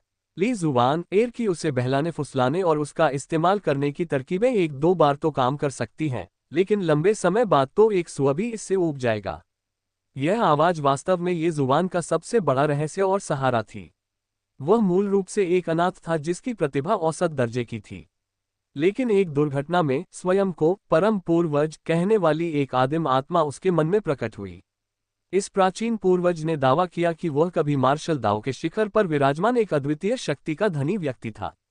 किसी कारणवश उनकी मृत्यु हो गई थी और उनकी चेतना के सागर में केवल एक आत्मा का अंश ही शेष रह गया था। वृद्ध पूर्वज ने वादा किया कि जब तक ये जुबान भविष्य में उनके भौतिक शरीर के पुनर्निर्माण के लिए सामग्री खोजने में उनकी मदद कर सकता है, तब तक वह उसे अपना सब कुछ सिखाएंगे और ये जुबान को मार्शल दाओ का एक नया मिथक बनने में मदद करेंगे। ये ठीक उसी प्राचीन पूर्वज के मार्गदर्शन में था कि ये जुबान बार बार चमत्कार कर सका और एक साधारण प्रतिभा का धनी बन गया। बुजुर्ग पूर्वज का प्रवचन सुनकर ये जुबान के चेहरे पर थोड़ी सी कड़वाहट दिखाई दी। वह इस सच्चाई से कैसे अनभिज्ञ हो सकता था, लेकिन उस प्राचीन पूर्वज को अपने भौतिक शरीर के पुनर्निर्माण के लिए स्वर्ग और पृथ्वी के विशाल भंडार की आवश्यकता थी। केवल अपने दम पर उन सभी को इकट्ठा करने में उसे कितना समय लगेगा। ली जुआन एयर के पास जाकर और लिन युआन इस सुपर एटीएम का उपयोग करना उसके दिमाग में आने वाला सबसे तेज शॉर्टकट था। किसने सोचा होगा कि जब ये रास्ता सही दिशा में जा रहा था तभी अचानक ये बंद हो जाएगा। वो लिन युआन नियमों का पालन नहीं कर रहा है। सांस। ये जुबान ने बेबसी से आह भरी, जमीन से उठा और अपने थके हुए शरीर को घसीटते हुए पवन भेड़िए के शव का विच्छेदन करने और उसमें से मूल्यवान सामग्री निकालने के लिए आगे बढ़ा। अपने हाथ में मौजूद थोड़ी सी फसल को देखकर उसकी आंखों में दृढ़ संकल्प का भाव और भी प्रबल हो गया। इस रास्ते पर कदम दर कदम चलना होगा, क्योंकि शॉर्टकट अब नहीं रहा, इसलिए मैं स्वर्ग तक पहुंचने का रास्ता खुद अपने मुक्कों से बनाऊंगा। लिन युआन, तुम बस इंतजार करो। सब कुछ निपटाने के बाद उसने मिशन की सामग्री उठाए और पीछे मुड़े बिना राजधानी की ओर लौट गया। रात हो गई और रोशनी जगमगाने लगी। लिन परिवार का हवेलीनुमा घर जगमगा रहा था, मानो वह नश्वर लोक में स्थित कोई मंदिर हो। लिन युआन ने अभी अभी मिशेलिन 3 स्टार शेफ द्वारा पकाया गया डिनर खत्म किया था। नहीं, बल्कि अपने परिवार के विशेष श्रेणी के आध्यात्मिक शेफ द्वारा पकाया गया डिनर खत्म किया था और वह अपने कमरे में वापस जाकर लेटने के अपने महान उद्देश्य को जारी रखने वाला था। इसी क्षण एक युवा लड़की की कोमल और मधुर आवाज की विशिष्ट ध्वनि सुनाई दी। भाई, भाई, एक पल रुको। लिन युआन ने अपना सिर घुमाया। उसने एक छोटी सी लोली को देखा जो चीनी मिट्टी की गुड़िया की तरह बेहद सुंदर और प्यारी थी। गुलाबी राजकुमारी पोशाक पहने हुए थी जिसमें 2 चोटियां थीं और वह अपने से भी ऊंचे जेड स्लिप के ढेर को पकड़े हुए धड़ धड़ धड़ की आवाज करते हुए उसकी ओर दौड़ रही थी। उनकी प्यारी बहन लिन के एयर ही थी, जो फॉर्मेशन में निपुण थी। क्या हुआ, लिटिल केर? लिन युआन के चेहरे पर स्नेह भरी मुस्कान आ गई। वह अपनी इस अनोखी और चतुर बहन से सचमुच बहुत प्यार करता था। भाई, आओ और मुझे देखने में मदद करो। लिन के एयर दौड़कर उसके पास गई और उसे सबसे ऊपर वाली जेड स्लिप इस तरह सौंप दी जैसे वह कोई खजाना भेंट कर रही हो। उसने अपनी बड़ी बड़ी नम आंखों को झपकाया और निराशा से मुंह फुलाते हुए कहा, इस 9 मोड़ वाले ड्रैगन फंसाने वाले गठन के लिए गठन नेत्र की सेटिंग बहुत जटिल है। इसमें कई ऐसे बिंदु हैं जिन्हें मैं समझ ही नहीं पा रही हूँ, और अकादमी के शिक्षक क्या कह रहे हैं ये भी मुझे समझ नहीं आ रहा है। 9 मोड़ वाली ड्रैगन फंसाने वाली संरचना। लिन युआन ने अपनी भौहें ऊपर उठाईं। यह एक बेहद उच्च स्तरीय जालसाजी रणनीति थी। अकादमी के छात्रों की तो बात ही छोड़िए, यहाँ तक कि रणनीतियों में विशेषज्ञता रखने वाले कई ग्रैंड मास्टर भी इसे पूरी तरह से समझ नहीं पाएंगे। उन्होंने जेड स्लिप उठाए और अपनी दिव्य चेतना को उसमें समाहित कर लिया। अनगिनत गहन और जटिल संरचना पैटर्न और नोट परिवर्तन तुरंत उनके मन में उमड़ पड़े। अगर यह पहले वाला लिन युआन होता तो इन चीजों को देखकर उसे निश्चित रूप से बहुत बड़ा सिरदर्द होता। लेकिन अब आदिम अराजकता पवित्र शरीर द्वारा किए गए रूपांतरण के बाद उसकी बोध क्षमता पहले जैसी नहीं रही, बल्कि एक अकल्पनीय ऊंचाई पर पहुंच गई है। लिन के एयर को जो ये गठन संबंधी परिवर्तन अस्पष्ट और कठिन प्रतीत होते थे, उनकी दृष्टि में वे प्राथमिक विद्यालय के जोड़, घटाव, गुणा और भाग जितने ही सरल थे। उसने लापरवाही से पास के फूलों की क्यारी से एक टहनी तोड़ी, नीचे झुक गया और आंगन की खुली जमीन पर चित्र बनाना शुरू कर दिया। देखिए, तीसरे मुख्य नोड और 7वें सहायक नोड की आध्यात्मिक ऊर्जा का प्रवाह सीधे तौर पर जुड़ा नहीं होना चाहिए। इसके बजाय उन्हें संक्रमण के लिए एक शून्य नोड से होकर गुजरना चाहिए, जिससे एक लूप बन सके। इस तरह संरचना की ऊर्जा अनंत हो सकती है। यहाँ भी फॉर्मेशन आई को ठीक बीच में नहीं रखना चाहिए, यह एक जाल है। जीवन का असली द्वार वास्तव में यही है। जीवन के द्वार को मार्गदर्शक के रूप में उपयोग करके स्वर्ग और पृथ्वी को उल्टने से मृत्यु जीवन में परिवर्तित हो सकती है और असली ड्रैगन को फंसाया जा सकता है। लिन युआन ने अनायास ही जमीन पर एक अत्यंत गहन संरचना आरेख बनाया। उन्होंने मात्र कुछ शब्दों में ही इस उच्च स्तरीय संरचना के मूल रहस्यों का स्पष्ट विश्लेषण किया और सीधे इसके सार की ओर इशारा किया। लिन के एयर एक तरफ खड़ी थी। शुरू में वह स्तब्ध होकर सुन रही थी, लेकिन जैसा कि लिन युआन ने बताया, उन्हें अचानक ज्ञानोदय का अनुभव हुआ। वे सभी अड़चनें जिन्हें वह पहले नहीं समझ पा रही थी, तुरंत हल हो गईं। उसने जमीन पर बने पैटर्न को देखा, जो पाठ्य पुस्तकों में वर्णित मानक संरचनाओं की तुलना में कहीं अधिक परिपूर्ण और रहस्यमय था। फिर उसने अपने भाई की ओर देखा, जो शांत और संयमित था। उसका छोटा सा मुंह ओक के आकार में खुल गया और उसकी आंखों में प्रशंसा की चमक दिखाई दी। वाह भाई, तुम इतने अद्भुत कब बन गए? लिन के एर ने आगे बढ़कर लिन युआन की बांह को गले लगा लिया और हैरानी से चिल्लाए, तुम तो अकादमी के विशेष श्रेणी के फॉर्मेशन शिक्षक से भी कहीं अधिक शानदार हो। लिन युआन खड़ा हुआ, अपने हाथों से धूल झाड़ी और मानो स्वाभाविक ही हो शेखी बघारते हुए बोला, बेशक। तुम्हें क्या लगता है तुम्हारा भाई कौन है? मैं तो लाखों में एक विलक्षण प्रतिभा का धनी हूँ। इस छोटे से बच्चे ने तो बिना किसी गुरु के खुद ही सब कुछ सीख लिया है। हम अपनी बड़ाई करते रहो। तभी पास ही से एक मधुर आवाज सुनाई दी। एक बेहद खूबसूरत महिला, जिसने उच्च श्रेणी का कस्टम निर्मित पेशेवर सूट पहना हुआ था, लंबी और सक्षम स्वभाव वाली, अपनी बाहों को क्रॉस करके बरामदे के एक खंभे से टेक लगाकर उन्हें देख रही थी। उस महिला की शक्ल सूरत कुछ हद तक लिन युआन से मिलती जुलती थी, लेकिन लंबे समय तक उच्च पदों पर रहने के कारण उसकी भौहों के बीच अधिकार और तीक्ष्णता का एक अतिरिक्त भाव था।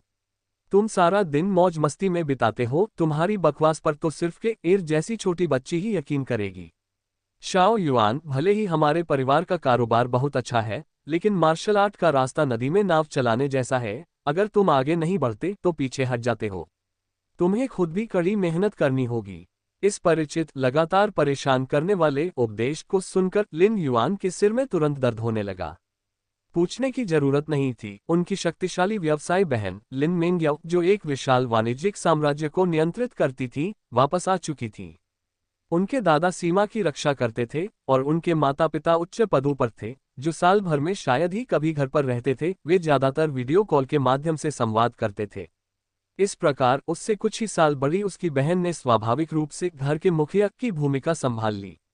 जब भी वह लौटती, वह उसे वैचारिक शिक्षा का एक दौर देती। बहन, मुझे ऐसा क्यों लग रहा है कि तुम धीरे धीरे माँ जैसी होती जा रही हो? लिन युआन शिकायत करने से खुद को रोक नहीं पाए। अरे बदमाश, अब मेरी मजाक उड़ाने की हिम्मत कैसे हुई? लिन मेंग्याओ की खूबसूरत आंखें चौड़ी हो गईं। पलक झपकते ही वह लिन युआन के सामने आ गई और अपना गोरा हाथ बढ़ाकर उसके सिर पर एक जोरदार झटका दिया। आह ही। लिन युआन की अतिरंजित चीख और लिन के एर की घंटी जैसी हंसी गर्म आंगन में गूंज उठी। परिवार के लोग बातें करते और हंसते हुए भोजन कक्ष की ओर बढ़े। बहन द्वारा विशेष रूप से लाए गए देर रात के नाश्ते का आनंद लेने के लिए तैयार थे। समय तेजी से बीत गया और स्कूल व्यापी प्रतियोगिता का दिन नजदीक आता गया। Dragon summer country capital martial arts academy में हर तरफ तनावपूर्ण माहौल छाया हुआ था। सभी छात्र प्रतियोगिता में अच्छा परिणाम प्राप्त करने के लिए जी जान से मेहनत कर रहे थे और अंतिम क्षणों का भरपूर लाभ उठा रहे थे। विशेषकर ये जुबान, जब से लिन युआन ने अपना वित्तीय मार्ग बंद कर दिया था, तब से वह एक अलग ही व्यक्ति प्रतीत हो रहा था और पहले की तुलना में 10 गुना अधिक मेहनत से साधना कर रहा था। हर दिन वह या तो ग्रेविटी रूम में अपनी सीमाओं को चुनौती दे रहा होता था या टास्क हॉल में विभिन्न उच्च कठिनाई वाले मिशनों को अंजाम दे रहा होता था। उसने युद्ध का इस्तेमाल खुद को मजबूत बनाने के लिए किया और संसाधनों के बदले खून का इस्तेमाल व्यापार करने के लिए किया। उनके अथक प्रयासों और मन में विद्यमान परम पूर्वज के मार्गदर्शन के कारण उनकी साधना में वास्तव में बहुत तेजी से प्रगति हुई। अंततः प्रतियोगिता शुरू होने से 3 दिन पहले उन्होंने अपनी बाधा को सफलतापूर्वक पार कर लिया। बूम! साधना कक्ष के अंदर ये जुबान के शरीर से एक शक्तिशाली आभा निकली। उसने अपनी आंखें झट से खोली और वे तेज रोशनी से चमक उठी। अस्थि मज्जा शुद्धिकरण क्षेत्र द्वितीय स्तर। अपने शरीर के भीतर पहले से कई गुना अधिक शक्तिशाली आध्यात्मिक ऊर्जा को महसूस करते हुए ये जुबान के चेहरे पर एक आत्मविश्वास भरी मुस्कान आ गई। हालांकि वह केवल द्वितीय स्तर पर था, लेकिन उसके पास परम पूर्वज द्वारा सिखाई गई गुप्त तकनीकें और आम लोगों की तुलना में कहीं अधिक युद्ध अनुभव था। उन्हें पूरा भरोसा था कि साधारण मज्जा शुद्धिकरण क्षेत्र के 5वें या 6ठे स्तर के प्रतिद्वंद्वी का सामना करते समय भी उनमें लड़ने की ताकत होगी। और लिन युआन के बारे में क्या? वह केवल अस्थि मज्जा शुद्धिकरण क्षेत्र के 6ठे स्तर पर था। ये जुवान को पूरा विश्वास था कि यह लिन युआन द्वारा संसाधनों का उपयोग करके बनाया गया एक खोखला क्षेत्र मात्र था, दिखावटी लेकिन बेकार।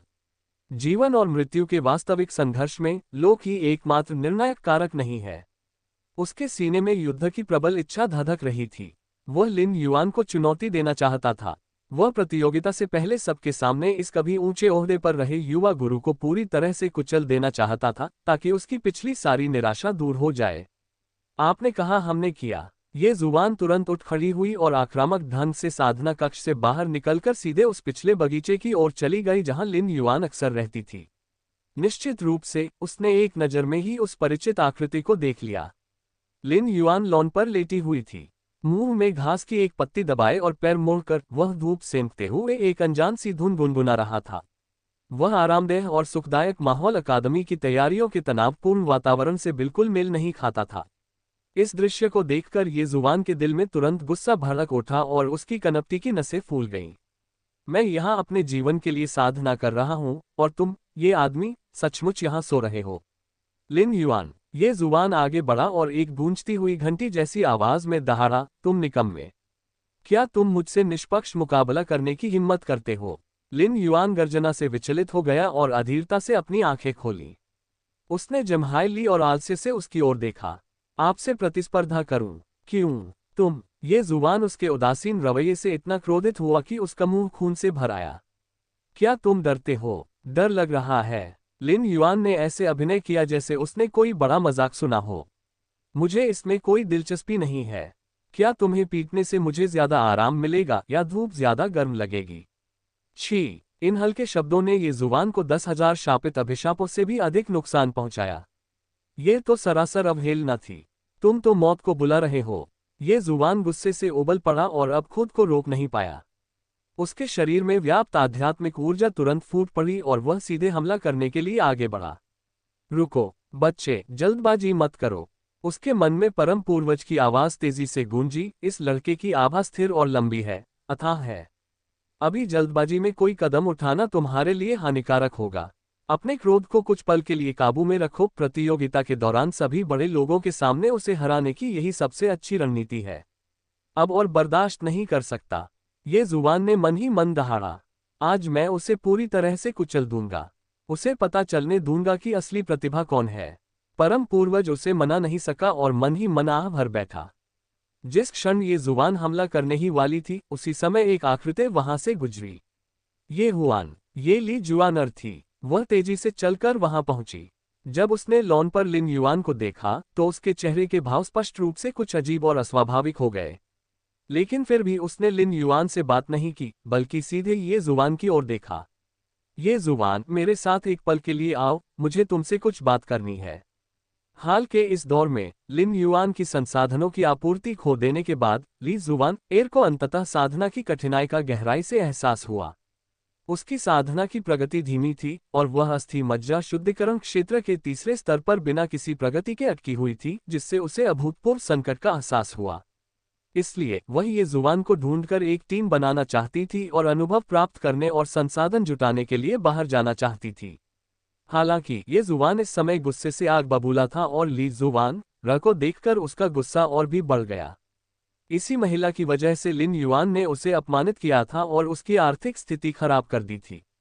अब जब ये रास्ता टूट चुका था तो वह उसके लिए किस काम की थी?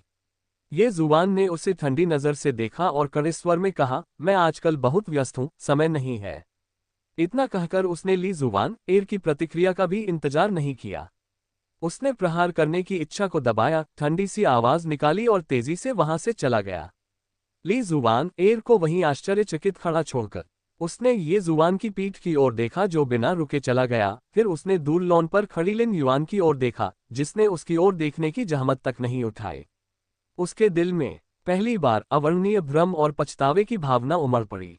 जनता की निगाहों के बीच dragon summer country capital martial arts academy की वार्षिक स्कूल व्यापी प्रतियोगिता का आधिकारिक तौर पर शुभारंभ हुआ। पूरी अकादमी अभूतपूर्व कट्टरता के माहौल में डूब गई थी।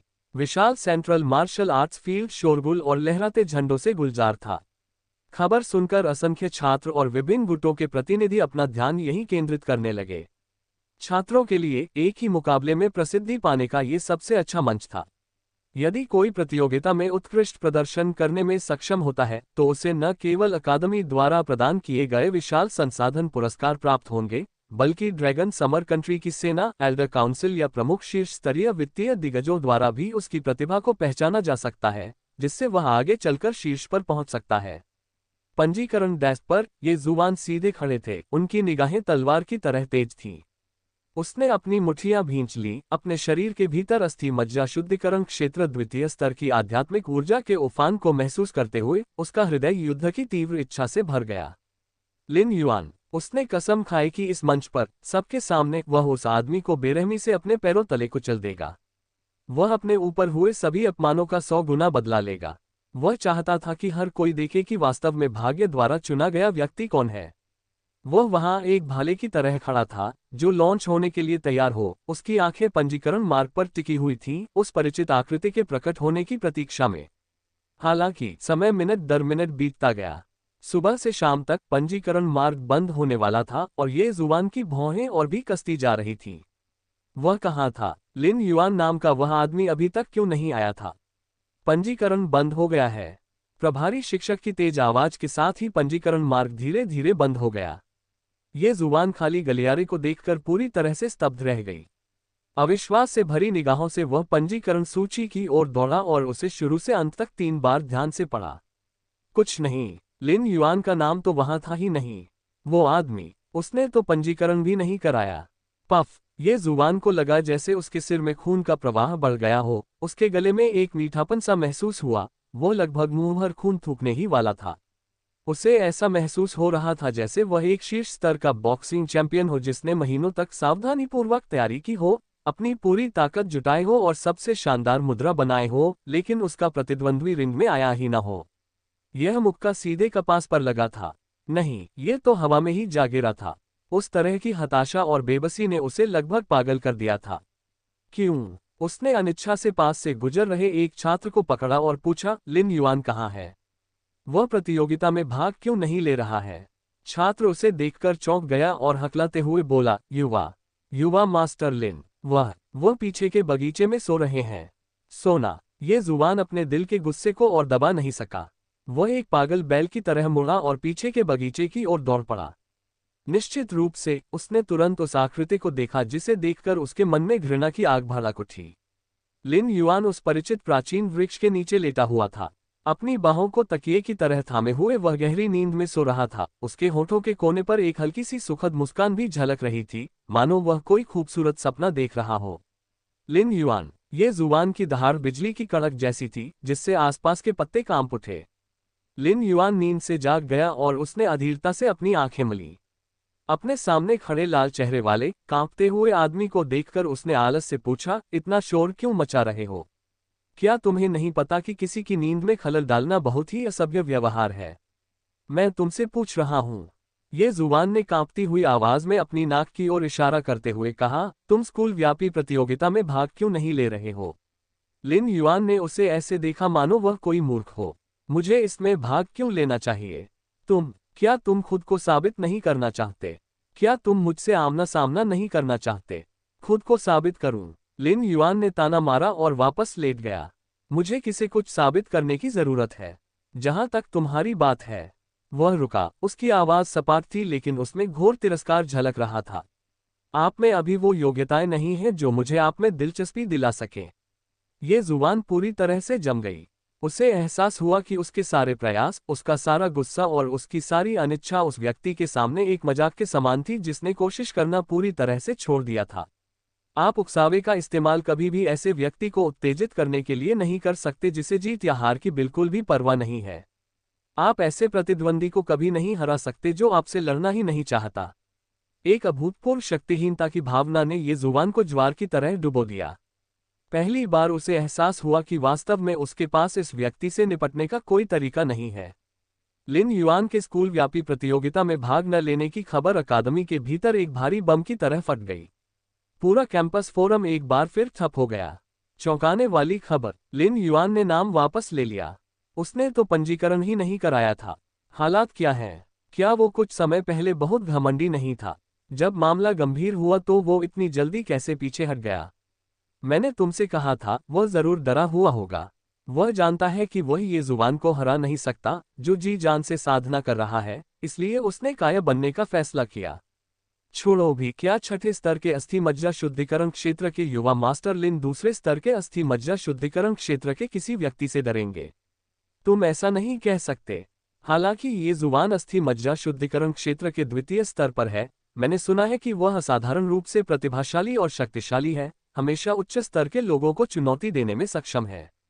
कौन जानता है कि वह युवा स्वामी लिन को हरा पाएगा या नहीं। क्या ऐसा हो सकता है कि यंग मास्टर लिन ने सचमुच बहुत ज्यादा बोल दिया हो और उन्हें डर हो कि ये जुबान मंच पर स्कूल की सबसे खूबसूरत लड़कीली का साथ देगी? छात्रों के बीच तरह तरह की अफवाहें फैल गईं। उनमें उपहास उड़ाने वाली आवाजों की भी कमी नहीं थी। आखिरकार स्कूल में एक कुख्यात प्लेबॉय होने के नाते उसके पीछे चलने वाले चापलूसों के अलावा लिन युआन के कई दुश्मन भी थे। जो छात्र पहले लिन युआन की शक्तिशाली आभा से भयभीत थे, वे फिर से सामने आने लगे और तरह तरह की अटकलें और उपहास चरम पर पहुंच गए। उनकी राय में युद्ध से पहले भाग जाना हारने से भी ज्यादा शर्मनाक था। लड़कियों के छात्रावास में ली जुबान एर ने फोरम पर खबर देखी और उसके चेहरे पर संतुष्टि भरी ठंडी मुस्कान आ गई। मैं जानता था, वह तो बस एक खोखला इंसान है। उसे सिर्फ बातों से ही अपनी ताकत का प्रदर्शन करना आता है।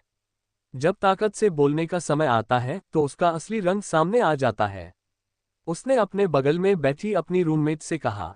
उसे लगा कि लिन युआन द्वारा सार्वजनिक रूप से अपमानित किए जाने के कारण उत्पन्न आक्रोश आखिरकार निकल गया है। क्या तुम बहुत घमंडी नहीं थे? क्या तुमने ये जुबान को अयोग्य नहीं कहा था? अब आखिर तुम में ये जुबान के साथ एक ही मंच पर प्रतिस्पर्धा करने का साहस भी क्यों नहीं है? काय ली जुबान एर के मन में लिन युआन के प्रति उसकी घृणा थोड़ी और गहरी हो गई, जबकि ये जुबान पर उसका विश्वास और भी अधिक मजबूत हो गया। अकादमी के दूसरी तरफ गु निंगक्सु ने भी ये संदेश देखे। उसने थोड़ा सा भौहें सिकुड़ी, क्योंकि उसे हमेशा लगता था कि चीजें इतनी सरल नहीं हैं। उस दिन लिन युआन के व्यक्तित्व को देखकर उसे जो महसूस हुआ था, उसके आधार पर वह निश्चित रूप से ऐसा व्यक्ति नहीं था जो डर के मारे पीछे हट जाएगा। उस व्यक्ति के स्वभाव में एक ऐसा अहंकार समाया हुआ था जो हर चीज की अवहेलना करता था। जिज्ञासावश प्रेरित होकर वह एक बार फिर पिछवाड़े के बगीचे में स्थित उस प्राचीन वृक्ष के पास आए। लिन युआन अभी भी वहीं लेटा हुआ था, मानो बाहरी दुनिया की तूफानी लहरों का उससे कोई लेना देना ही न हो। आप वाकई शांत हैं। गु निंगक्सु उसके बगल में खड़ी थी।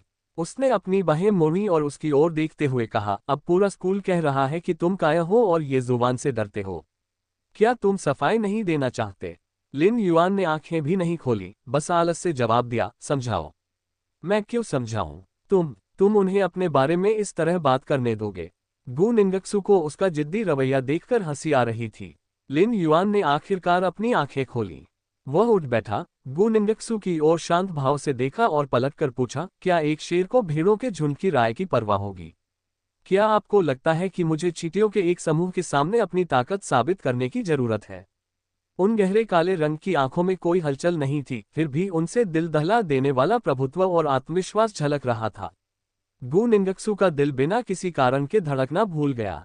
उसने उस आदमी को देखा जो स्पष्ट रूप से कामचोर था, फिर भी बाकी सभी से ज्यादा अभिमानी था, और एक पल के लिए वह सचमुच अवाक रह गई। हाँ, अपने लिन परिवार की प्रतिष्ठा और अपनी खुद की ताकत के साथ उसे वास्तव में किसी को कुछ भी साबित करने की जरूरत नहीं थी। लिन परिवार का महल, बूढ़ा बटलर अंकल झोंग गर्म तवे पर बैठी चींटी की तरह बेचैन था और बैठक कक्ष में इधर उधर चक्कर लगा रहा था। उन्हें अकादमी में फैली अफवाहों के बारे में पहले से ही सब कुछ पता था। पूरे स्कूल में उनके छोटे मालिक को काय और डरपोक कछुआ कहा जा रहा था। इससे न केवल छोटे मालिक की प्रतिष्ठा को ठेस पहुंची, बल्कि लिन परिवार की छवि भी धूमिल हुई। वह उसे दोबारा मनाने की कोशिश करने गया था, लेकिन युवा मालिक ने केवल इतना ही कहा, मुझे परेशान मत करो, मैं सोना चाहता हूं, जिससे उसे लगभग दिल का दौरा पड़ गया। आह, हे युवा स्वामी, ओह युवा स्वामी, आप इतने उदासीन कैसे हो सकते हैं? अंकल झोंग ने आसमान की ओर देखकर आह भरी, क्योंकि उन्हें पता था कि वे अकेले दम पर उसे मना नहीं सकते। हताशा में आकर उसने दांत पीसकर मन बना लिया। ऐसा प्रतीत हुआ कि वह केवल उस महान देवता का ही आह्वान कर सकता था। उसने उस नंबर को एक बार फिर डायल किया। बत्ती टिमटिमाई और वीडियो कनेक्ट हो गया। अंकल झोंग ने अपना कॉलर सीधा किया और दूसरे छोर की ओर आदरपूर्वक झुककर अभिवादन किया। मालिक जी, कुछ गड़बड़ हो गई है। उत्तरी सीमा 10,000 मील तक फैली जमी हुई बर्फ, तेज हवा और बर्फ के बीच लिन झान का मजबूत शरीर शान से खड़ा था। उसने अभी अभी अपने नंगे हाथों से एक राजा स्तर के क्रूर जानवर को चीर डाला था जिसने रक्षा पंक्ति पर हमला करने की कोशिश की थी, और उसके शरीर से अभी भी खूनी दुष्ट ऊर्जा की हल्की सी गंध आ रही थी। वह अपनी सांसों को नियमित करने के लिए पालथी मारकर बैठने ही वाला था कि तभी उसका कम्युनिकेटर फिर से बज उठा। उसने ऊपर देखा तो पाया कि यह घर का नंबर था। युद्ध के पुराने देवता की भौहें तन गईं और उन्होंने जवाब देने के लिए उंगली से इशारा किया। अंकल जोग का बेहद चिंतित बूढ़ा चेहरा स्क्रीन पर दिखाई दिया। मालिक जी, कुछ गड़बड़ हो गई है।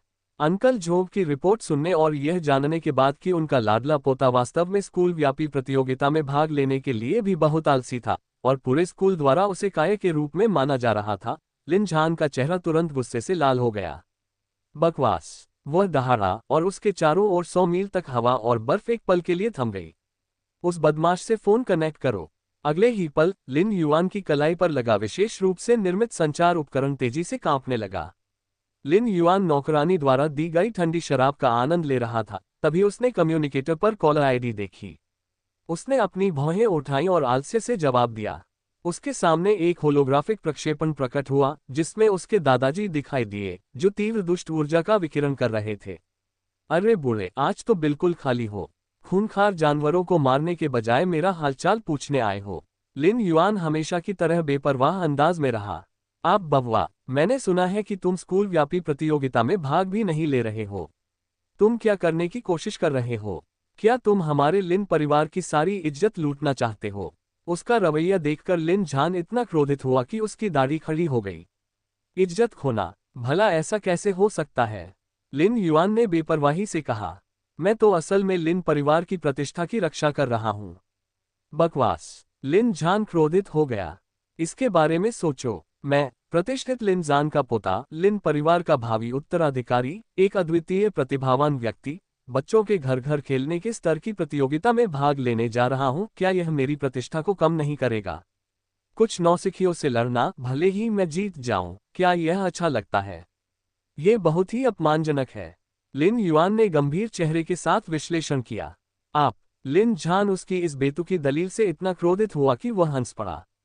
इस बच्चे को शब्दों का बहुत अच्छा ज्ञान है। मुझे ये बेकार की बातें मत सुनाओ।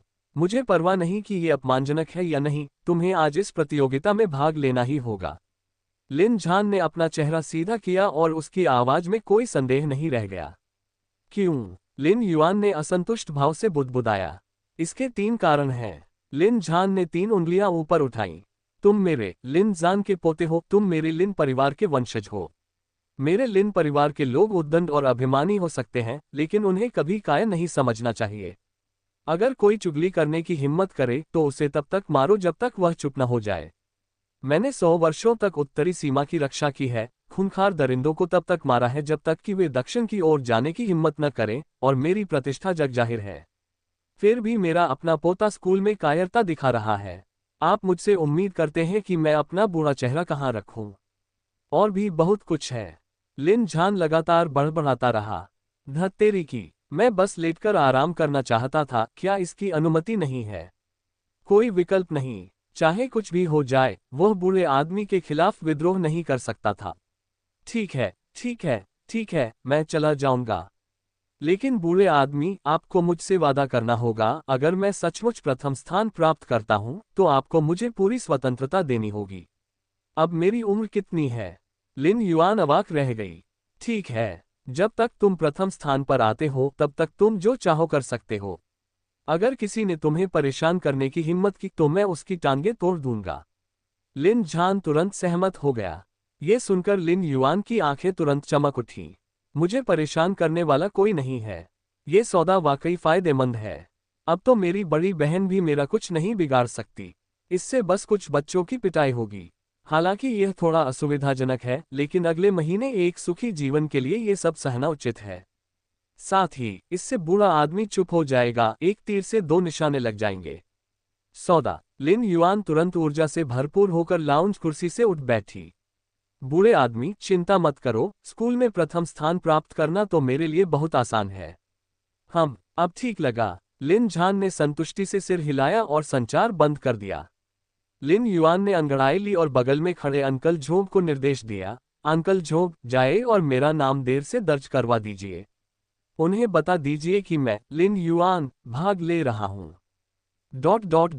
प्रतियोगिता स्थल। 10 विशाल अखाड़ों में एक साथ भयंकर युद्ध चल रहे थे। आध्यात्मिक शक्ति की किरणें हर जगह चमक रही थीं, हथियारों के टकराने और जयकारों की आवाजें एक के बाद एक उठती गईं, जो एक तापप्रपात में विलीन होकर आकाश में फैल गईं। हालांकि इस शोर शराबे के बीच एक व्यक्ति बिल्कुल अलग थलग सा लग रहा था। लिन युआन प्रतियोगी अवलोकन क्षेत्र की सबसे अच्छी सीट पर बड़े ही शानदार ढंग से बैठा था, वह भी एक मुलायम सोफे पर जिसे किसी ने विशेष रूप से उसके लिए लाया था। उसके बगल में ठंडे पेय पदार्थ और स्नैक्स रखे थे और उसके पीछे 2 खूबसूरत नौकरानियां उसे पंखा कर रही थीं। वह अखाड़ों में चल रही लड़ाइयों को बिल्कुल नहीं देख रहा था, बल्कि ऊब के मारे आसमान को देख रहा था, मानो बादलों के आकार का अध्ययन कर रहा हो। ये किसी प्रतियोगिता के लिए नहीं आ रहा था, ये स्पष्ट रूप से छुट्टी मनाने के लिए आ रहा था। दूसरी ओर एरेना 1 में ये जुबान सबका सफाया कर रहा था। वह पिंजरे से छूटे हुए बाघ की तरह था। कई लगातार मैचों में उनके सामने आए लगभग सभी प्रतिद्वंद्वियों को उन्होंने एक ही चाल में साफ सुथरे, सुव्यवस्थित और बिना किसी झिझक के परास्त कर दिया। हे भगवान, ये जुबान तो बहुत ही भयंकर है। उसकी प्रगति बहुत तेज है। मुझे याद है कुछ महीने पहले वह केवल अस्थि मज्जा शुद्धिकरण क्षेत्र के प्रथम स्तर पर था, है ना? अब यह आभा अथाह लगती है। वह वास्तव में किस लोक में है? क्या किसी को पता है? दर्शकों में एक के बाद एक विस्मयबोध की आवाजें उठने लगीं। ये जुबान ने अपनी असाधारण शक्ति का उपयोग करते हुए तुरंत ही पूरे दर्शकों का ध्यान अपनी ओर आकर्षित कर लिया। जल्द ही उनका सामना एक नए प्रतिद्वंदी से हुआ। उस व्यक्ति का नाम वांग हाओ था, जो अकादमी में एक प्रसिद्ध प्लेबॉय था और एक धनी परिवार से था। उसे लिन युआन के पीछे पीछे घूमना बहुत पसंद था और इसी वजह से वह हमेशा ये जुबान को नीचा समझता था, जो एक आम परिवार से था। वांग हाओ की साधना अस्थि मज्जा शुद्धिकरण क्षेत्र के चौथे स्तर की थी।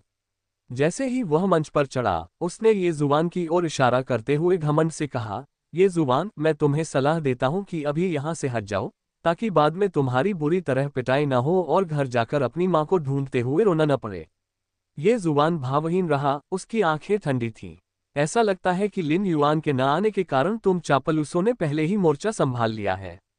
तुम्हारी हिम्मत कैसे हुई? तुम किस तरह के इंसान हो जो भाई युआन का नाम लेने के लायक हो? आज मैं तुम्हें बता दूंगा कि आम लोगों और हम जैसे रईसों के बीच एक अथाह खाई है। वांग हाओ बेहद गुस्से में था। जैसे ही उसने बोलना समाप्त किया, उसने अचानक अपनी आभा को मुक्त कर दिया। अस्थि मज्जा शुद्धिकरण क्षेत्र, चौथा स्तर। उस जबरदस्त दबाव के कारण मंच के पीछे बैठे कई छात्रों के चेहरे के भाव बदल गए। और उसी समय ये जुबान ने भी अपनी साधना को मुक्त कर दिया। अस्थि मज्जा शुद्धिकरण क्षेत्र, द्वितीय स्तर। हा। वांग हाओ ने ये जुबान के दायरे को देखा और ऐसा अभिनय किया मानो उसने कोई बहुत बड़ा मजाक सुना हो। हंसते हंसते वह झुक गया। महज अस्थि मज्जा शुद्धिकरण क्षेत्र का द्वितीय स्तर। मुझे लगा था कि तुमने बहुत प्रगति की है। बस इतनी सी शक्ति के साथ तुम मेरे सामने घमंड करने की हिम्मत करते हो। नीचे उतरो। वह बेतहाशा हंसा, उसका शरीर हिल गया और एक भयंकर भयंकर बाघ पर्वत से उतरता हुआ मुक्का ये जुबान के चेहरे की ओर भेदा गया। उसकी मुट्ठी से निकली हवा पूरे आत्मविश्वास के साथ उमड़ी, मानो उसने ये जुबान को अपने मुंह से हवा में उड़ते हुए देखने का दृश्य पहले ही देख लिया हो। हालांकि इस खतरनाक मौके का सामना करते हुए ये जुबान ने पलक तक नहीं झपकाए। जैसे ही तेज हवा का झोंका उससे लगने वाला था, वह हिल गया। कोई दिखावटी चाल नहीं थी, बस एक साधारण मुक्का ही काफी था। लेकिन इस मौके में एक ऐसी प्रबल इच्छाशक्ति थी जिसे रोकना असंभव था और इसने सब कुछ कुचल दिया। तुम्हें खुद नहीं पता कि तुम्हारे लिए क्या अच्छा है। उसे आमने सामने की चुनौती देने की हिम्मत करते देख वांग हाओ के चेहरे पर तिरस्कार का भाव और भी गहरा हो गया। टकराना। दोनों मुट्ठियां आपस में टकराईं, जिससे एक धीमी, तेज आवाज हुई। ये जुबान को उम्मीद के मुताबिक हवा में उछाले जाने का दृश्य नहीं दिखाया गया। इसके विपरीत वांग हाओ के चेहरे की मुस्कान पल भर में जम गई। तब यह अंतहीन आतंक में बदल गया। विरोधी की मुट्ठी से एक ऐसी भयावह शक्ति निकली जिसका प्रतिरोध नहीं किया जा सकता था। इसने उसकी सुरक्षात्मक आध्यात्मिक शक्ति को सूखी घास और सड़ी हुई लकड़ी की तरह नष्ट कर दिया और उसकी बांह की हड्डियों को चकनाचूर कर दिया। स्नैप। अखाड़े में हड्डियों के टूटने की कर्कश आवाज गूंज उठी। आह! वांग हाओ ने एक तीखी चीख मारी। उसका पूरा शरीर टूटी हुई डोर वाली पतंग की तरह पीछे की ओर उड़ गया और अखाड़े के नीचे बुरी तरह गिर पड़ा। उसने खून थूका और तुरंत बेहोश हो गया। एक ही वार में तुरंत मौत। पूरा परिसर पल भर में सन्नाटे में डूब गया। सबकी आंखें चौड़ी हो गईं, मुंह इतने चौड़े खुल गए कि उनमें मुट्ठी समा सकती थी, और उनके चेहरे अविश्वास से भरे हुए थे। मैंने गलत तो नहीं देखा है ना? मज्जा शुद्धिकरण क्षेत्र द्वितीय स्तर ने मज्जा शुद्धिकरण क्षेत्र चतुर्थ स्तर को एक ही शॉट में मार डाला। ये कैसे संभव है? यह अब उच्च स्तर की चुनौती नहीं है, ये तो सभी स्तरों को कुचल रहा है। राक्षस, ये जुबान सचमुच एक राक्षस है। कुछ क्षणिक सन्नाटे के बाद पहाड़ और समुद्र के समान एक जोरदार गर्जना हुई। अगर इस नजरिए से देखें तो क्या उसके पास पहला स्थान जीतने का मौका नहीं है? कहना मुश्किल है, लिन युआन अभी तक प्रकट नहीं हुआ है। वह अस्थि मज्जा शुद्धिकरण क्षेत्र के छठे स्तर पर है। तो क्या हुआ? ये जुबान दूसरे स्तर पर चौथे स्तर को हरा सकता है, और छठे स्तर के खिलाफ लड़ने के लिए उसके पास शायद पर्याप्त शक्ति होगी। ये मुकाबला दिलचस्प होने वाला है। बिल्कुल, और मुझे नहीं पता कि यंग मास्टर लिन अभी भी भाग लेंगे या नहीं। शायद उसे पहले से ही ये जुबान की ताकत का अंदाजा हो गया था, इसलिए उसने प्रतियोगिता में आने की हिम्मत नहीं की। ...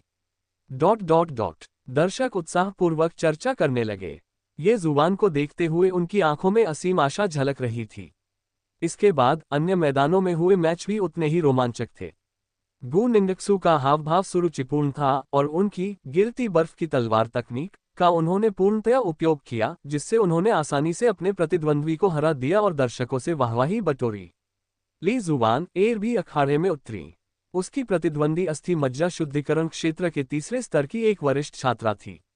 समान स्तर के शत्रु का सामना करते हुए यद्यपि उसने कुछ कठिनाई से जीत हासिल की, लेकिन अंततः उसने एक अधिक उत्कृष्ट साधना तकनीक पर भरोसा करते हुए विजय प्राप्त की। हालांकि उसके चेहरे पर अब उसका सामान्य अहंकार नहीं था, बल्कि उसकी जगह जटिलता और उदासी का भाव झलक रहा था। ये जुबान की ताकत ने उसे खुशी के साथ साथ एक तरह की अकथनीय हानि और घबराहट का एहसास भी कराया। ... मंच पर यह जुबान गर्व से सिर ऊंचा करके खड़ी थी। उसकी निगाहें बिजली की तरह चमक रही थीं, जो दर्शकों में बैठे एक आराम से बैठे व्यक्ति पर स्थिर थीं। लिन युआन, क्या तुम सचमुच प्रतियोगिता में भाग नहीं ले रहे हो? उसके हृदय में अथाह क्रोध उमड़ रहा था। यदि वह सचमुच इस अखाड़े में लिन युआन को नहीं हरा सका, तो ये जुबान का मन कभी शांत नहीं होगा। वह उसका हृदय दानव था, एक पुनर्तः हृदय दानव। लेकिन ठीक इसी क्षण प्रसारण के दौरान अचानक एक आवाज सुनाई दी। अब एक सूचना प्रसारित की जा रही है, छात्रा लिन युआन देर से पंजीकरण के माध्यम से विद्यालय व्यापी प्रतियोगिता में भाग लेगी। देखते ही देखते, खबर सुनते ही हर कोई अपना काम रोक बैठा। वे सभी एक साथ लिन युआन की ओर देखने लगे। उनके चेहरे सदमे से भरे हुए थे। वो आदमी वापस आ गया था। अरे बाप रे, ये क्या हो रहा है? क्या मैंने सही सुना? लिन युआन ने पंजीकरण करा लिया। देर से पंजीकरण? क्या इसकी अनुमति भी है? यह अन्याय है। यह विशेषाधिकार है। बकवास। वह लिन युआन है, एक मार्शल गॉड परिवार से, जिसके पास अपार आर्थिक शक्ति है। उसके लिए इस तरह का छोटा मोटा विशेषाधिकार क्या मायने रखता है? एक शानदार मुकाबला आने वाला है। एक अद्वितीय प्रतिभा का सामना नंबर 1 युवा मास्टर से होगा। ये निश्चित रूप से आज का सबसे धमाकेदार मैच होगा। ... असंख्य निगाहों के संगम के तहत, जो सदमे, संदेह, तिरस्कार और जिज्ञासा से भरी थीं। सोफे पर आलस से लेटी हुई आकृति अंततः धीरे धीरे खड़ी हो गई। लिन युआन ने एक लंबी अंगड़ाई ली, जिससे उसके जुड़ों से चटकने की आवाजें निकलीं। उसने अपने पीछे खड़ी दो खूबसूरत नौकरानियों की ओर हाथ हिलाया। ठीक है, सामान समेत लो, काम पर जाने का समय हो गया है। उसकी आवाज से ऐसा नहीं लग रहा था कि वह अकादमी के सबसे ताकतवर व्यक्ति का निर्धारण करने के लिए पीक द्वंद्व युद्ध में भाग लेने वाला है, बल्कि ऐसा लग रहा था कि वह बाजार से किराने का सामान खरीदने जा रहा है। नौकरानियों ने आदरपूर्वक सिर झुकाया, जल्दी से सोफा, नाश्ता और जूस को समेटा और फिर चुपचाप चली गईं। तभी लिन युआन ने एक कदम बढ़ाया और धीरे धीरे प्रतियोगियों के प्रतीक्षा क्षेत्र की ओर चलने लगी। पूरी प्रक्रिया के दौरान उन्होंने अखाड़े की ओर एक नज़र तक नहीं डाली। उस अंतर्निहित उदासीनता और लापरवाही ने इसे देखने वाले हर व्यक्ति को झुंझलाहट का अनुभव कराया। कितना दिखावा है! इस आदमी के माथे पर सचमुच कूल बनने का नाटक शब्द खुदे हुए हैं। मैदान पर कुछ क्षण पहले तक जोश से भरे और युद्ध की भावना से ओतप्रोत ये जुबान के चेहरे पर अब एक बेहद उल्लेखनीय भाव था। पहले तो वह चौंक गया, फिर उसकी जगह उसे बेतहाशा खुशी का अनुभव हुआ। अंततः ये बेतहाशा खुशी प्रचंड क्रोध और निर्मम हत्या के इरादे में बदल गई। वह आ गया है, आखिरकार वह आ ही गया। ये कायर, ये निकम्मा अंत में पूरी तरह से छिपने की हिम्मत भी नहीं कर पाया। अच्छा, बहुत अच्छा, ये जुबान ने अपनी मुट्ठियां भींच लीं। वह लिन युआन की पीठ को टकटकी लगाकर देख रहा था। इस समय उसकी युद्ध की तीव्रता चरम पर थी। उसने कसम खाई कि अखाड़े में वह इस आदमी के सारे अहंकार और सम्मान को पैरों तले रौंद देगा और उन्हें चूर चूर कर धूल में मिला देगा। लिन युआन के शामिल होने से ग्रैंड प्रतियोगिता की प्रगति में अचानक तेजी आ गई। जल्द ही लिन युआन के पहले मैच का समय आ गया। उसका प्रतिद्वंदी मज्जा शुद्धिकरण क्षेत्र के 5वें स्तर का एक हट्टा कट्टा आदमी था, जो अकादमी में काफी उल्लेखनीय व्यक्ति था और अपनी ताकत और रक्षात्मक क्षमता के लिए जाना जाता था। हम लिन युआन आखिरकार हिम्मत करके सामने आ ही गए। जैसे ही वह हट्टा कट्टा आदमी मंच पर आया, उसने पूरी तरह से तैयार होने का रुख अपना लिया। उसकी मांसपेशियां कसी हुई थीं और आध्यात्मिक शक्ति ने उसके शरीर की सतह पर एक मोटी ढाल बना ली थी। मुझे लगा था कि तुम सिकुड़ते कछुए की तरह खेलते रहोगे। आज मुझे तुम्हारा वजन करने दो और देखो कि तुम नंबर 1 यंग मास्टर वास्तव में कितने मूल्यवान हो। लिन युआन ने जम्हाई और आलस से अखाड़े में प्रवेश किया। उसने शुरुआती मुद्रा लेने की जहमत तक नहीं उठाई, बस वही लापरवाही से खड़ा रहा। दोनों पक्षों को अपनी अपनी जगह पर देखकर रेफरी ने जोर से चिल्लाकर कहा, मैच शुरू। हाँ, उस हटे कट्टे आदमी ने जोर से दहाड़ मारी और अपना पैर जोर से पटका, जिससे पूरा अखाड़ा कांप उठा। एक मानव टैंक की तरह वह जबरदस्त गति से लिन युआन की ओर दौड़ा। सभी लोग सांस रोककर एक भयंकर टक्कर देखने का इंतजार कर रहे थे। हालांकि जैसे ही वह हट्टा कट्टा आदमी लिन युआन से 3 मीटर की दूरी पर पहुंचा, अचानक बदलाव आ गया। उस हटे कट्टे आदमी का आगे की ओर बढ़ता हुआ शरीर अचानक अकड़ गया और उसके चेहरे के भाव पल भर में स्थिर हो गए। फिर उसकी आंखें ऊपर की ओर घूम गईं और एक धड़ाम की आवाज के साथ वह सीधे जमीन पर गिर पड़ा। मुंह से झाग निकलते हुए और पूरे शरीर में कंपन होते हुए वह तुरंत बेहोश हो गया। शुरू से अंत तक लिन युआन ने अपनी एक उंगली भी नहीं हिलाई थी। वह वहां चुपचाप खड़ा रहा, उसके चेहरे के भावों में जरा सा भी बदलाव नहीं आया। पूरा परिसर सन्नाटे में डूबा हुआ था। आपको एक पिन ड्रॉप सुनाई पड़ सकता है। मंच पर मौजूद रेफरी समेत सभी लोग स्तब्ध रह गए। क्या हो रहा है? क्या आप चोट का बहाना बना रहे हैं? अभिनय। रेफरी को प्रतिक्रिया देने में पूरे 10 सेकंड लगे। वह जल्दी से आगे बढ़ा और उस हटे कट्टे आदमी की हालत की जांच की, फिर खौफ से भरे चेहरे के साथ ऊपर देखा। प्रतियोगी की नसें अस्त व्यस्त हैं, आध्यात्मिक शक्ति का उल्टा असर हुआ है, युद्ध क्षमता खो गई है। लिन युआन जीत गया। वूश! शांत खड़े दर्शक तुरंत खुशी से झूम उठे। ये क्या हो गया? वो ऐसे ही जीत गया? उसने आखिर किया क्या? मैंने तो कुछ देखा ही नहीं। क्या ये कोई आध्यात्मिक हमला हो सकता है? नहीं, उस हटे कट्टे आदमी में आध्यात्मिक क्षति के कोई लक्षण नहीं दिखे।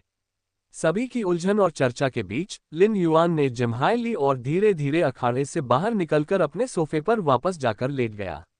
अगले कुछ मैच तो और भी हास्यास्पद थे, चाहे वह मज्जा शुद्धिकरण क्षेत्र का 5वां स्तर हो, 6ठा स्तर हो या फिर कोई ऐसा प्रतियोगी हो जिसने 7वें स्तर में आधा पैर जमा लिया हो। जैसे ही वे मंच पर कदम रखते और मैच शुरू होता, वे हर तरह से अकल्पनीय तरीके से गिर पड़ते। कुछ लोग ठोकर खाकर गिर पड़े और मौके पर ही बेहोश हो गए। कुछ लोगों ने अपनी आध्यात्मिक शक्ति के प्रवाह पर नियंत्रण खो दिया और खुद को घायल कर लिया।